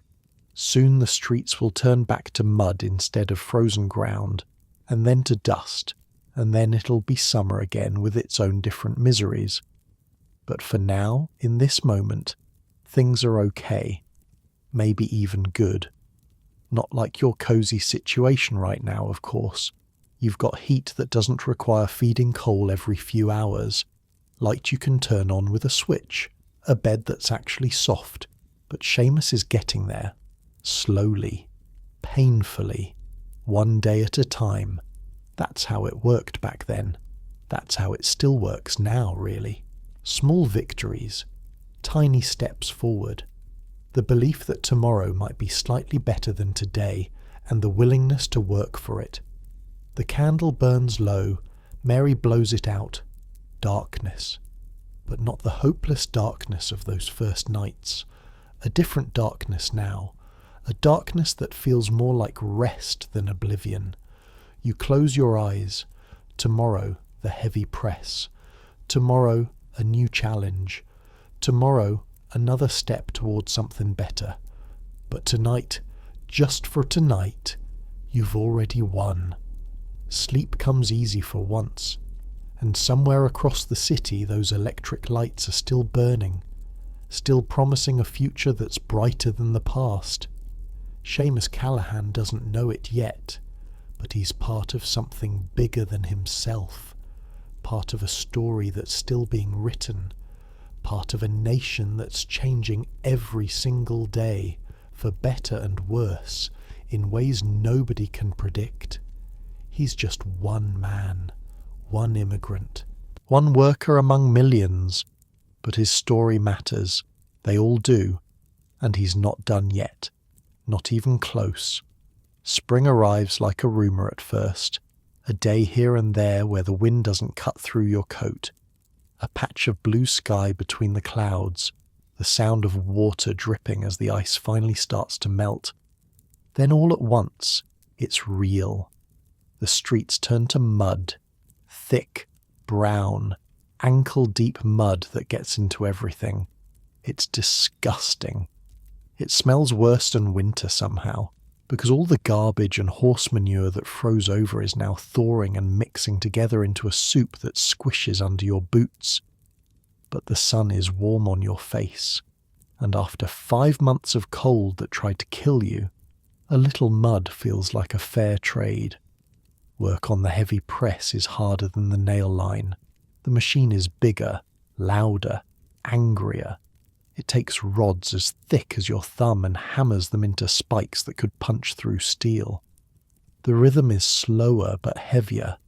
Each cycle feels like a heartbeat, like the factory itself is alive and breathing. You're careful, so careful.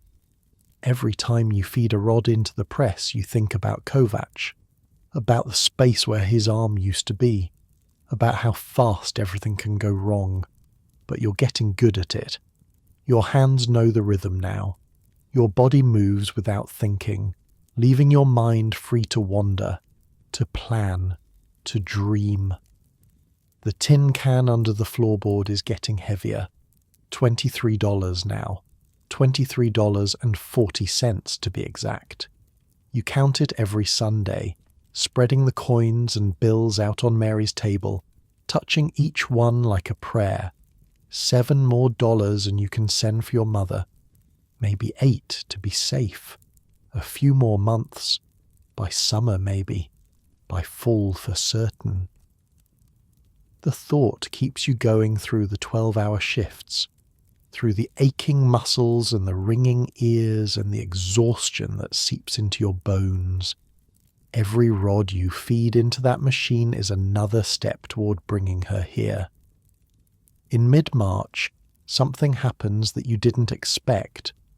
Tommy finds you at lunch, grinning so wide it looks painful. It's Saturday, he says. You know what Saturday is? Payday. He rolls his eyes. Besides that, Saturday is March 17th. It takes you a second. Then it hits you. St. Patrick's Day. In Ireland, St. Patrick's Day was a holy day. You went to Mass, maybe had a small celebration at home, and that was it. Nothing fancy, nothing big. In New York, apparently, it's a completely different animal. The parade, Tommy says.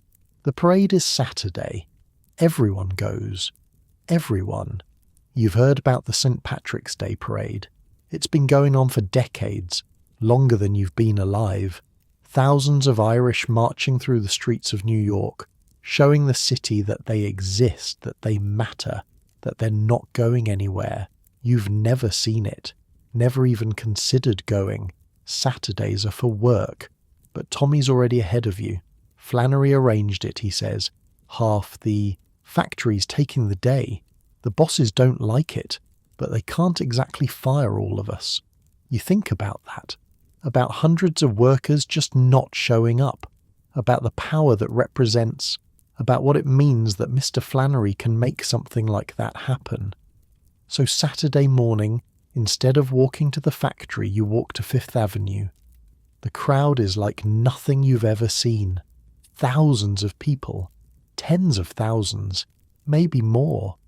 They're packed along the sidewalks 10 deep, spilling into the street, climbing lampposts and fire escapes and perching on window ledges to get a better view. Irish flags everywhere, the green and gold catching the March sunlight, green ribbons pinned to lapels, green hats, green scarves, green everything. Women wearing their best dresses, men in suits they probably can't afford, children sitting on their fathers' shoulders, waving little flags and shouting, and the noise. God, the noise. Bands playing, different songs overlapping and clashing and somehow making sense together. People singing old songs from the old country, songs you recognize from your mother's kitchen, songs you didn't know you remembered until you heard them again. Children screaming with excitement, vendors shouting, selling green ribbons and paper flags and meat pies and beer. It's like O'Malley's multiplied by 1,000 and then set loose in the streets. It's like all of Ireland got picked up and dropped into Manhattan for a day. You find a spot near 42nd Street, wedged between a family from Donegal and a group of young men who look like dock workers, all of them bigger than you and twice as loud. You wait. The parade starts like a river. Slow at first, barely a trickle, then building into a flood. Men in suits marching in formation, the ancient order of Hibernians with their banners and their medals. Fire brigades with their gleaming red wagons, the horses decorated with green plumes. Police officers, Irish cops who made it onto the force through Tammany connections, walking proud in their blue uniforms, proof that an Irishman can wear a badge in this city. Then the workers, thousands of them, dock workers with their hook-scarred hands, factory workers with their bent backs and missing fingers, construction workers burned brown by the sun, rail workers, canal diggers, men who spend their lives building this city, now marching through it like they own it. Because today, maybe they do. You see men from your factory in the crowd, men you work beside every day, their faces transformed by something like joy, like pride, like belonging to something bigger than a tenement or a machine.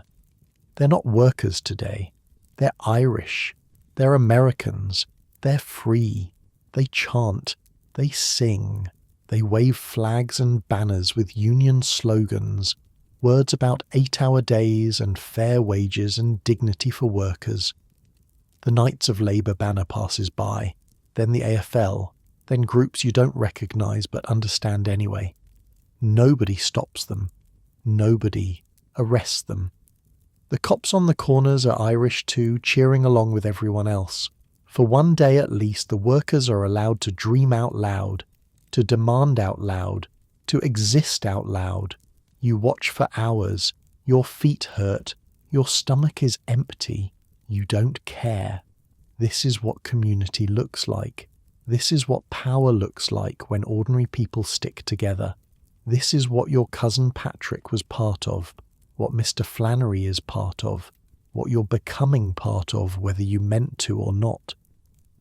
By late afternoon, the parade is winding down. The crowds are dispersing, heading to saloons and dance halls to continue the celebration. Tommy disappeared hours ago, swept away by some friends from his block. You're about to head home when someone bumps into you. Sorry, a voice says. A woman's voice. You turn. She's about your age, maybe a year or two younger. Red hair pinned up under a green ribbon, freckles across her nose, eyes that are somewhere between blue and green, like the sea on a cloudy day. She's beautiful.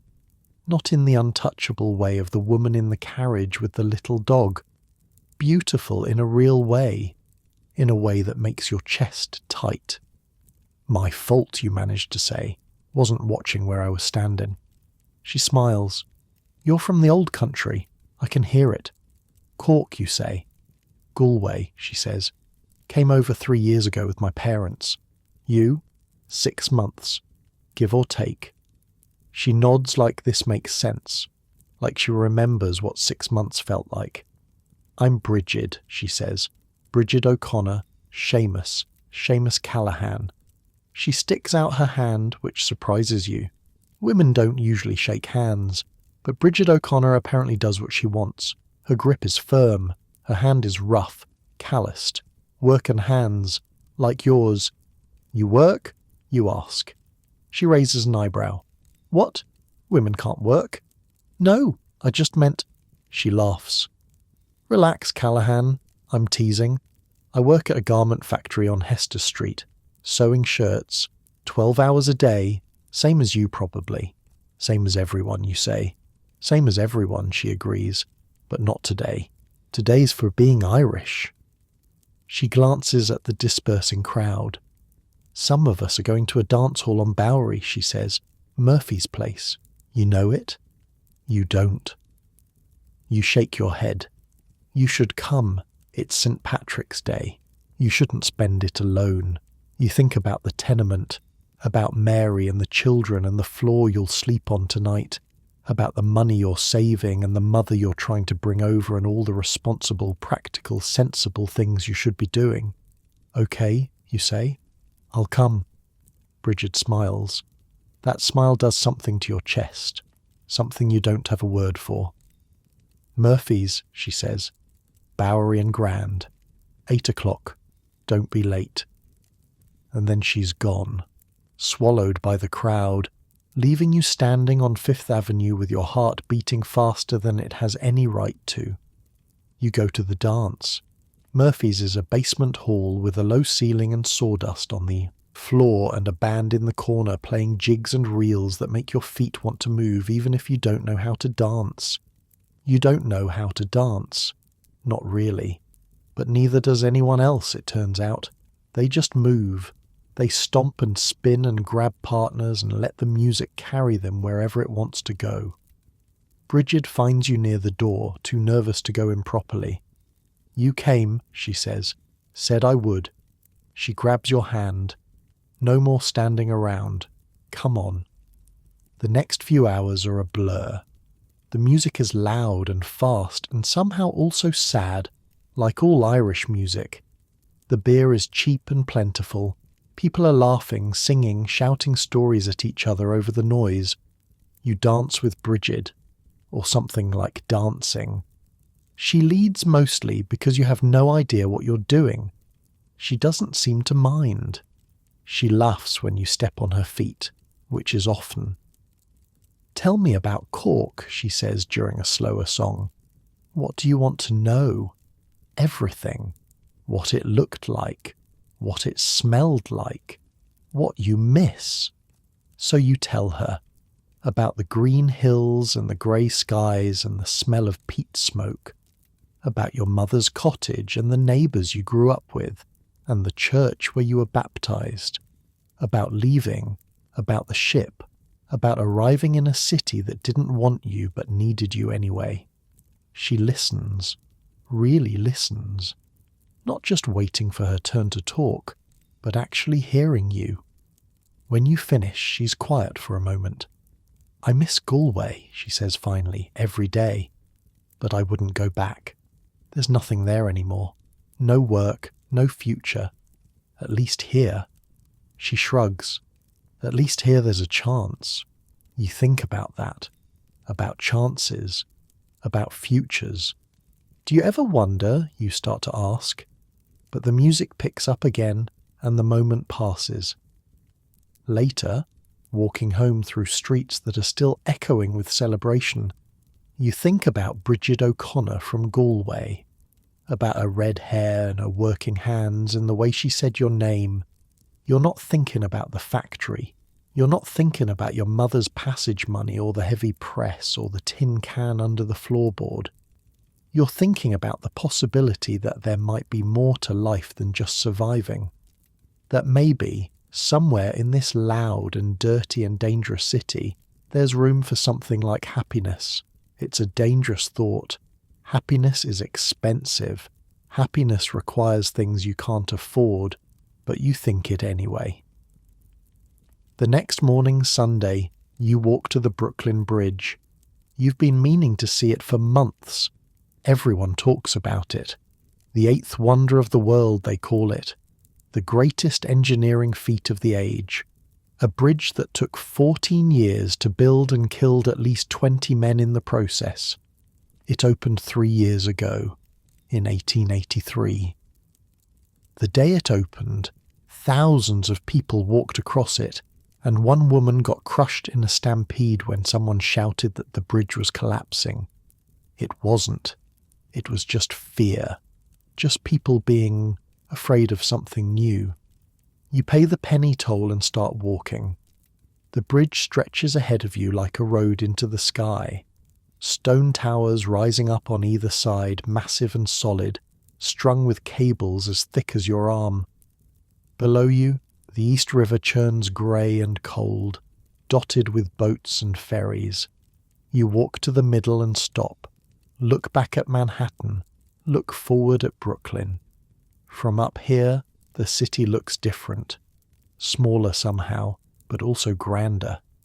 You can see the tenements of the Lower East Side, the smokestacks of the factories, the spires of churches. You can see the new buildings going up, 5 stories, 6 stories, reaching higher every year. This bridge was impossible once.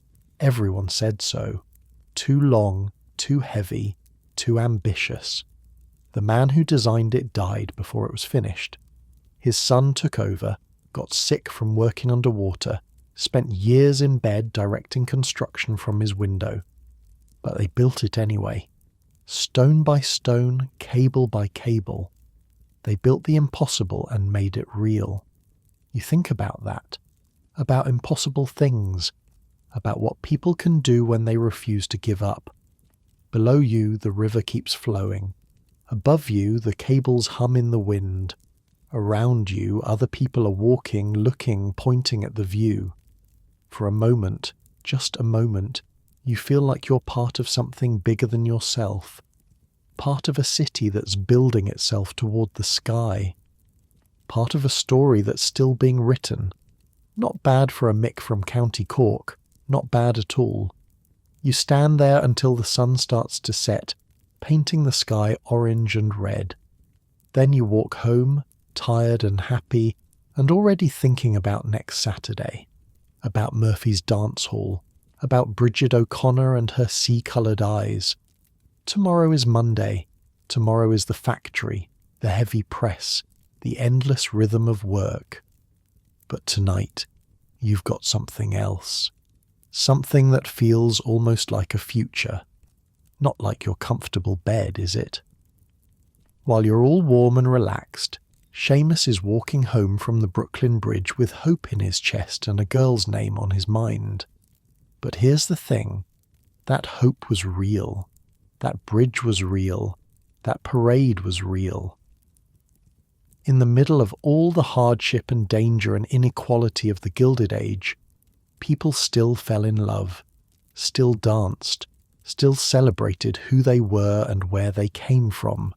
They worked 12 hours a day and then found energy somehow to live the rest of their lives, to build communities, to raise families, to be human. That's the part that doesn't make it into the history books. The joy, the small moments that make everything else bearable. Seamus is learning that now. He's learning that survival isn't enough. You need something to survive for. And maybe, just maybe, he's starting to find it. The stars are coming out over Manhattan. Gas lamps flicker to life along the streets. Somewhere, a fiddle is playing. Seamus Callahan walks home with a spring in his step that wasn't there this morning. Tomorrow, the machines. But tonight, the music. Tonight, the bridge. Tonight, Bridget.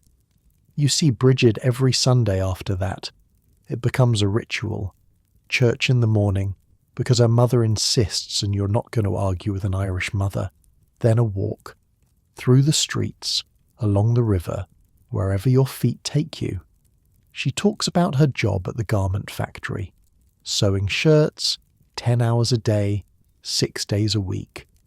Her fingers are calloused in different ways than yours, pricked by needles instead of roughened by rods.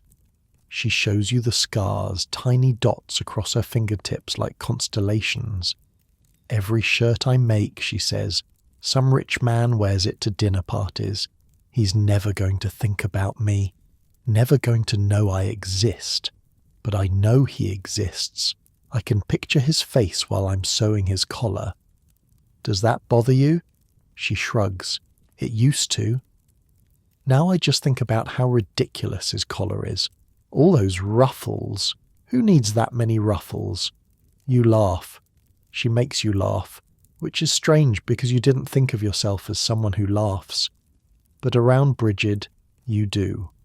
She has a way of finding the absurd in everything, of pointing at the world and saying, look at this mess. Isn't it funny? Her family lives in a tenement on Hester Street, not far from the garment factory. Their building is a little better than yours. A little.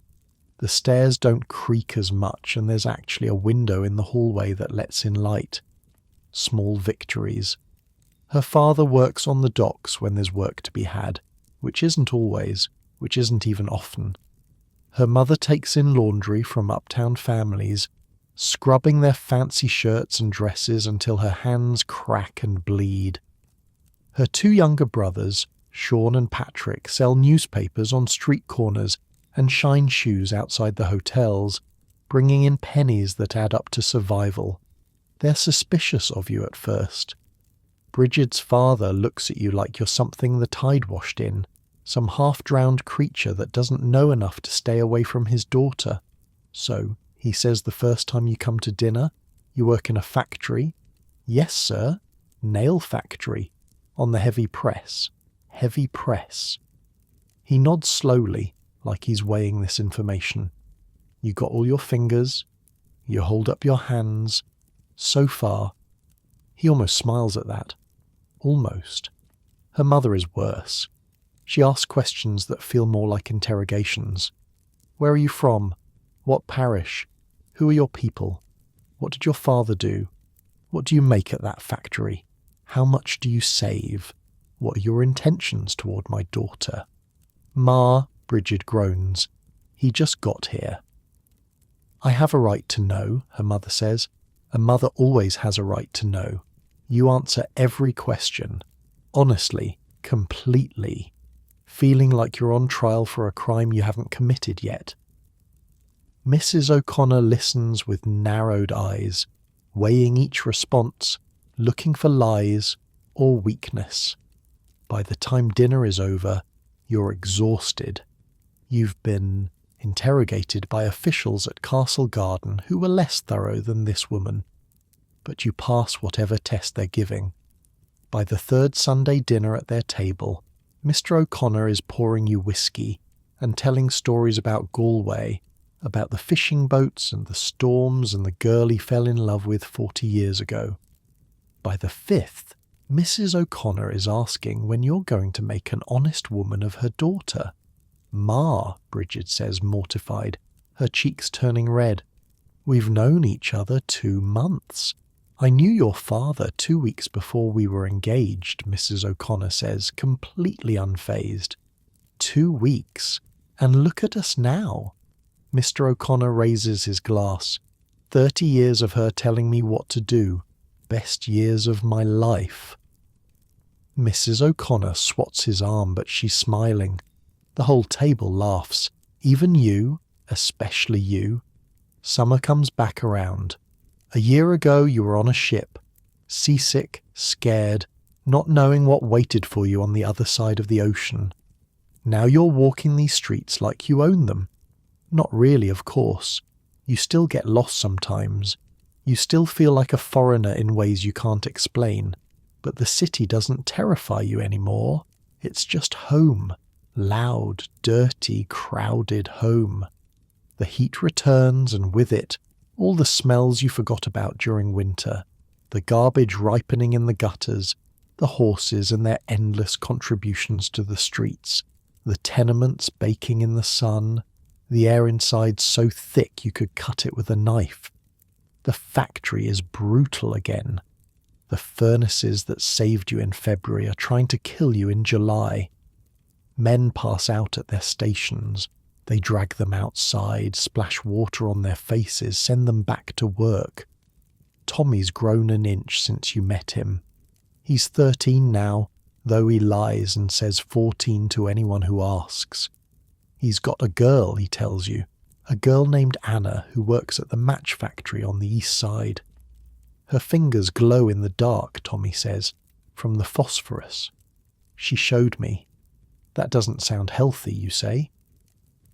Tommy shrugs. Nothing's healthy. At least she's pretty.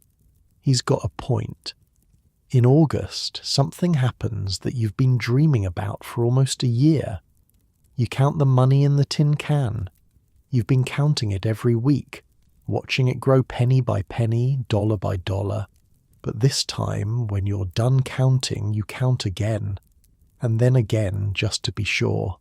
$32.15. You stare at the pile of coins and crumpled bills spread out on Mary's table. The candlelight catches the edges of the silver, makes it glow. That's enough, Mary says quietly. She's been watching you count. That's enough for passage. For your mother. You don't say anything. Can't say anything. Your throat is tight and your eyes are burning, and if you open your mouth you might start crying, which would be embarrassing and also unstoppable. Mary puts a hand on your shoulder.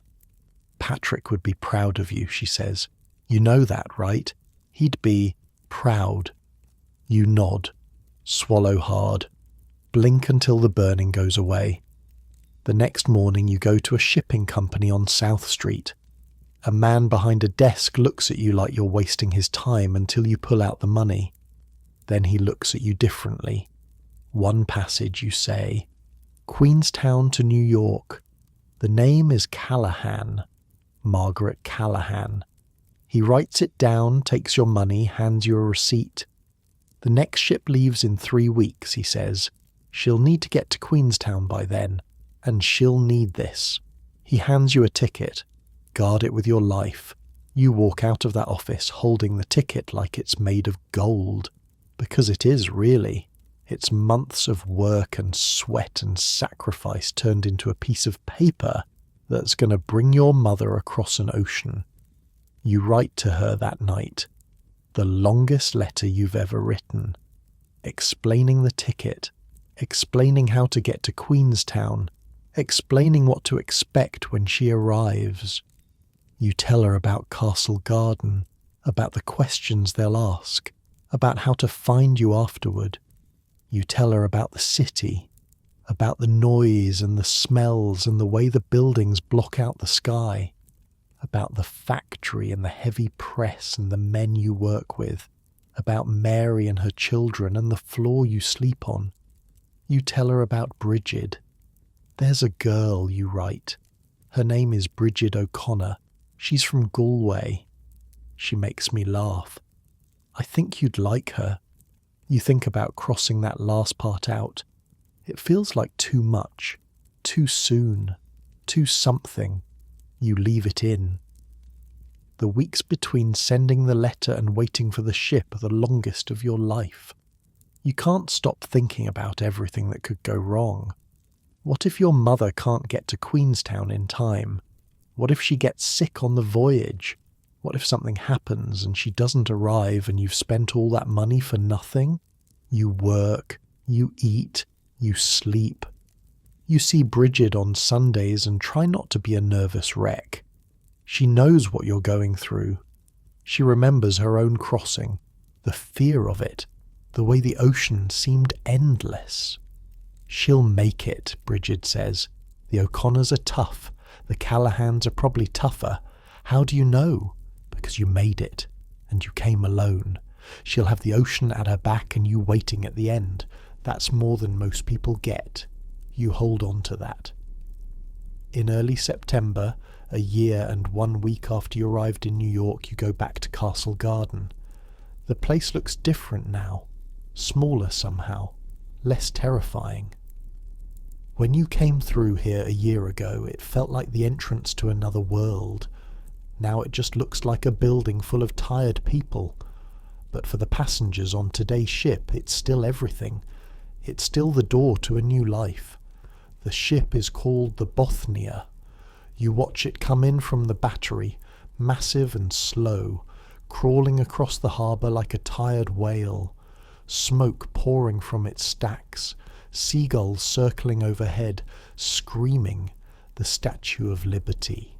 In the distance, still that dull copper colour, still holding her torch, still promising things she can't guarantee. You watch the passengers start to disembark, hundreds of them, thousands, pouring down the gangway in a river of hope and fear and exhaustion. They look like you looked a year ago, pale and thin and scared and determined, clutching bags and children and whatever small pieces of home they managed to bring. You wait by the processing area. You're not supposed to be here, technically, but Tommy told you about a guard who can be bribed, and $1 got you through the gate. You scan the faces, old women, young men, families with crying babies, a priest in his black cassock, 2 children holding hands, alone, nobody meeting them. You look for grey hair and a green shawl and the face that sang you to sleep when you were small. The minutes stretch. The crowd keeps coming. Your heart is pounding so hard you can feel it in your throat. What if she didn't make it? What if she got sick? What if something happened on the crossing? And then you see her.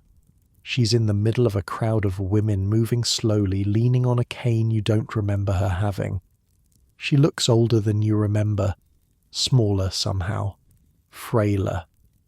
The crossing was hard on her, you can tell.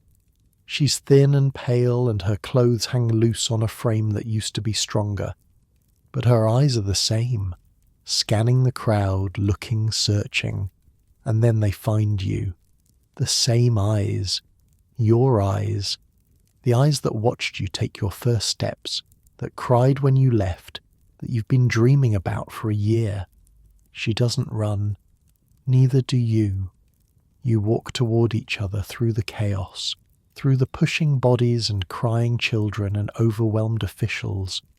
The crowd seems to part around you, or maybe you just don't notice it anymore. You meet in the middle. Ma, you say. Your voice cracks on the word. She reaches up and touches your face. Her hand is cold, thin. You can feel the bones beneath the skin, but her touch is the same, gentle, wondering. My boy, she says, look at you. You're so tall now. You're a man. You want to say something important, something that captures everything you've felt for the past year, everything you've been through, everything you've been saving for, all those rods fed into machines, all those nights on the floor, all those dollars in the tin can. But all you can do is hold her. She holds you back, tight, like she's afraid you might disappear, like she's making sure you're real. Around you, the crowd keeps moving.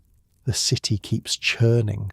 The machines keep running and the ships keep coming and the whole brutal, beautiful mess of America keeps grinding forward. But for this one moment, none of it matters. You're just a boy holding his mother, a son and a mother, together again after an ocean and a year, a family made whole again. The walk back to Orchard Street is slow. Your mother leans on your arm, tired from the voyage, overwhelmed by the noise and the smell and the sheer size of everything. You point things out as you walk. That's a streetcar, Ma. Those are electric lights. That's the Brooklyn Bridge, see? Over there. She nods but doesn't really see. She's too tired, too in shock. Give her time, a week, maybe 2. She'll adjust. Everyone does, eventually. Mary cries when you bring your mother through the door. The children crowd around, curious about this strange old woman who speaks with the same accent as Seamus, but also different, thicker, more like home. Mrs. Callahan, Mary says, wiping her eyes. You're welcome here, as long as you need. Your mother looks around the apartment. The bare floors, the peeling wallpaper, the cramped space where 6 people, now 7, will somehow fit. This is where you've been living? She asks quietly. Yes, Ma. She's quiet for a long moment. Then she nods. Well, she says, we'll make it work. We always do. That night, you give her your spot by the stove. You sleep by the door, feeling the draft come through the cracks. You don't care. You don't care about anything except that she's here. She's real. She made it. Outside, the city is still roaring, never quiet, never still. But inside this tiny apartment, there's something that wasn't there before. Family. Real family. Not like your cozy room right now, is it? While you're all comfortable and warm, Seamus is lying on the floor near a drafty door, happier than he's ever been in his life. Because that's the thing about happiness. It doesn't need comfort. It doesn't need space or money or any of the things we think it needs. Sometimes happiness is just a mother's hand on your face after a year apart. Sometimes it's watching her sleep near a stove in a tenement in a city she's never seen. Sometimes it's knowing that all the work meant something, that the sacrifice wasn't for nothing. Seamus has his mother back. He has a girl who makes him laugh. He has a job that's slowly, painfully paying him enough to survive. He's still poor, still tired, still sleeping on a floor in a building that should probably be condemned. But he's not alone anymore, and that makes all the difference. The candle burns low. Mary blows it out. Darkness settles over the apartment, over the tenement, over the whole Lower East Side. But somewhere in that darkness, Seamus Callahan is smiling. Tomorrow, the factory. Tomorrow, the machines. Tomorrow, another day of feeding rods and watching his back and trying to keep all his fingers. But tonight, his mother is sleeping 3 feet away. Tonight, everything is exactly as it should be. Almost as it should be. Because the Gilded Age isn't done with Seamus Callahan yet, and even on the best nights, even in the happiest moments, there's always something waiting. Something he can't see coming. But that's tomorrow's problem. Tonight, he sleeps, and he dreams of green fields and grey skies and a cottage in County Cork where a woman used to sit by the fire and wonder if her son was okay. He's okay, Ma. He's okay. The weeks after your mother arrives are hard in ways you didn't expect. She doesn't complain. That's not her way. Never has been. Back in Cork, she buried your father and went right back to work the next day. She's not built for self-pity. But you can see it in her eyes when she looks around the tenement. The shock that hasn't quite faded. The grief for something she can't name. Maybe for the island she left behind. Maybe for the America she imagined. This isn't what she pictured. When she was saving those pennies back in Cork, counting them by candlelight, dreaming of the country where her son had gone, she pictured something else, something cleaner, something with windows that let in light and floors that didn't creak, and walls that kept out the cold. She pictured her son in a proper bed, not on a wooden floor by a drafty door. She doesn't say any of this, but you know. You can read her face like a book. You always could. She spends the first week mostly sleeping, recovering. The voyage took more out of her than she'll admit. She's 63 years old, and she crossed an ocean in steerage, sleeping in a bunk barely wider than her shoulders, surrounded by strangers, eating food that would make a dog sick. 12 days of that would exhaust anyone. At her age, it nearly killed her. "Give her time," Mary says one morning, seeing the worry on your face. "It took me months to stop jumping at every noise. The city's loud. She'll get used to it. We all do. You're not sure. You're not sure she should have to get used to it. But what choice is there? What choice has there ever been?" Slowly, though, she starts to find her footing. That's the thing about your mother. She's small and old, and she looks like a strong wind could knock her over. But inside, she's made of iron. She's survived famine and poverty and a husband dying young, and a son leaving for another continent. She can survive New York. She takes over the cooking from Mary. Not because Mary asks, but because that's what your mother does. She feeds people. It's her language, her way of saying I love you without having to say the words. The watery potato soup becomes something thicker, richer, flavoured with herbs she finds at the street markets and stretches further than you thought possible. She works miracles with scraps, the way she always has. She mends clothes, everyone's clothes. Her fingers are still nimble despite her age, and she can patch a shirt so you'd never know it was torn. The children bring her their worn-out shoes, and she works miracles with scraps of leather and determination. She learns the neighbourhood, where to buy bread that isn't stale, which vendor gives honest weight, which streets to avoid after dark.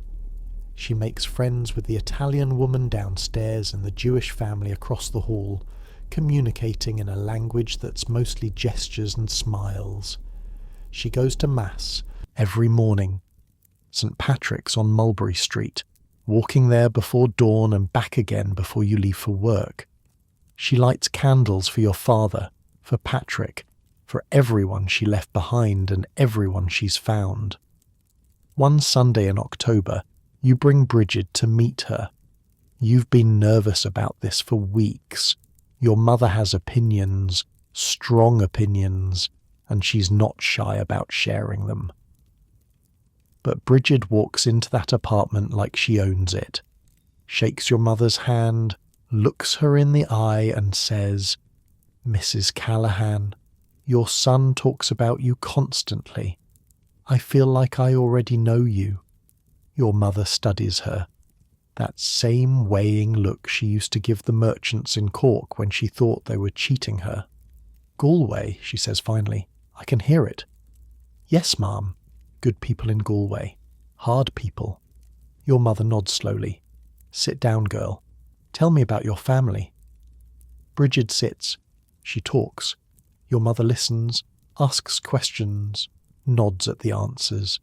You stand in the corner feeling useless, watching two women who could probably run the world if anyone gave them the chance. By the time Bridget leaves, your mother is smiling. "I like her," she says after the door closes. "She's got spine." "I know. Don't let her get away, Seamus. Girls like that don't wait around forever." "I know, Ma." She pats your cheek. "Good boy." November comes, then December. The days get shorter, and the cold starts creeping back. But this year is different.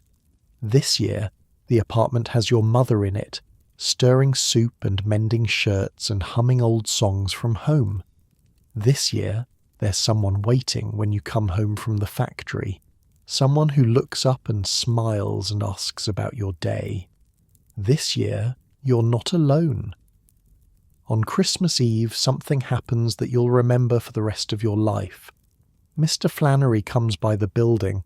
Not unusual, he's always checking on his people, making the rounds, keeping track of who owes what and who needs help. But this time he's carrying a basket, a big one, heavy, turkey, a whole turkey, plucked and cleaned and ready for the oven, potatoes, carrots, onions, bread that's actually fresh, soft when you squeeze it, a bottle of whiskey, a bag of hard candies for the children, things you could never afford, things you've only seen in shop windows. "For the Callahans," he says, "Merry Christmas." Your mother doesn't know what to say. Neither do you. Mary has her hand over her mouth. The children are staring at the basket like it's made of gold. "Patrick was a good man," Mr. Flannery says. He's said this before, but tonight it sounds different, heavier, like he means it, like he actually remembers Patrick as a person, not just a name in his book. His family is our family. That's how this works. That's how we survive. He tips his hat and leaves before anyone can thank him properly. That's Mr. Flannery's way. He doesn't want gratitude. He wants loyalty. And he's just bought a little more of it. That night, you eat better than you have in months, maybe years, maybe ever. The turkey is golden and crispy, and when you bite into it, the meat falls apart in your mouth. The children are delirious with joy, stuffing themselves until their bellies are round. Mary is crying again, those good tears that come when something breaks open inside you. Your mother says grace in Irish, her voice steady and strong, thanking God for food and family and the chance to be together. You think about Patrick, about the man you never got to know, about everything he built before he died. the connections, the community, the web of loyalty and obligation that's now keeping his family fed on Christmas Eve. You think about what he must have gone through. The same factory, probably, the same machines, the same exhaustion and fear and hope. He did it for years before the typhoid took him. Years of feeding rods and dodging accidents and coming home to this apartment to Mary and the children. He built something. Even if he didn't live to see it, he built something that lasted. This is the Gilded Age. Not the mansions on Fifth Avenue. Not the balls where millionaires spend more on flowers than you make in a year. Not the carriages with the dogs wearing ribbons. This, a basket of food on Christmas Eve. A ward boss who remembers the people who showed up for him. A community that takes care of its own because nobody else will. It's not perfect. It's not fair. It's built on favours and votes and a system that's corrupt right down to its bones. Tomorrow Mr. Flannery will expect something in return. Tomorrow the machine will keep grinding. But tonight it's keeping you fed. Tonight it's giving your mother a Christmas dinner in a new country. Tonight, it's real, and it's warm, and it's yours. After dinner, after the children are asleep and Mary and your mother are talking quietly by the stove, you step outside. The city is quiet for once. Snow is falling, soft and steady, covering the garbage and the mud and all the ugly things. The gas lamps glow yellow through the white. Somewhere, church bells are ringing. You think about everything that's happened since you stepped off that ship.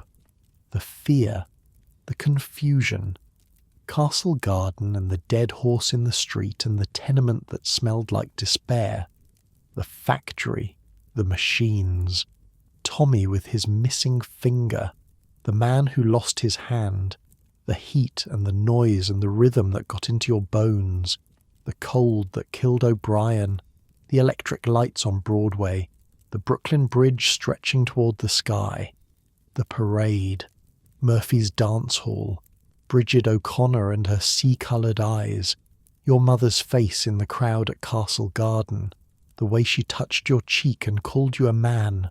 1 year, 365 days. It feels like a lifetime. It feels like a moment. You're still poor. You're still tired. You're still sleeping on a floor in a building that should have been condemned years ago. But you're not the same person who got off that ship. You're harder now. Tougher. You know things about survival that the boy from Cork never imagined. And you're not alone. That's the part that matters most. You have Mary and the children. You have your mother. You have Bridget. You have Tommy and the men at O'Malley's and even Mr. Flannery in his own corrupt way. You have a community, a place where you belong. The snow keeps falling. The bells keep ringing. The city keeps breathing slow and steady like a sleeping giant. You go back inside. The apartment is warm. The stove is glowing. Your mother is already asleep in her spot, snoring softly. Mary is banking the fire for the night. "Merry Christmas, Seamus," she says. "Merry Christmas, Mary." You find your spot by the door. The floor is hard, familiar. The draft comes through the cracks, cold against your face. But you don't mind. Not tonight. Tonight everything is exactly as it should be.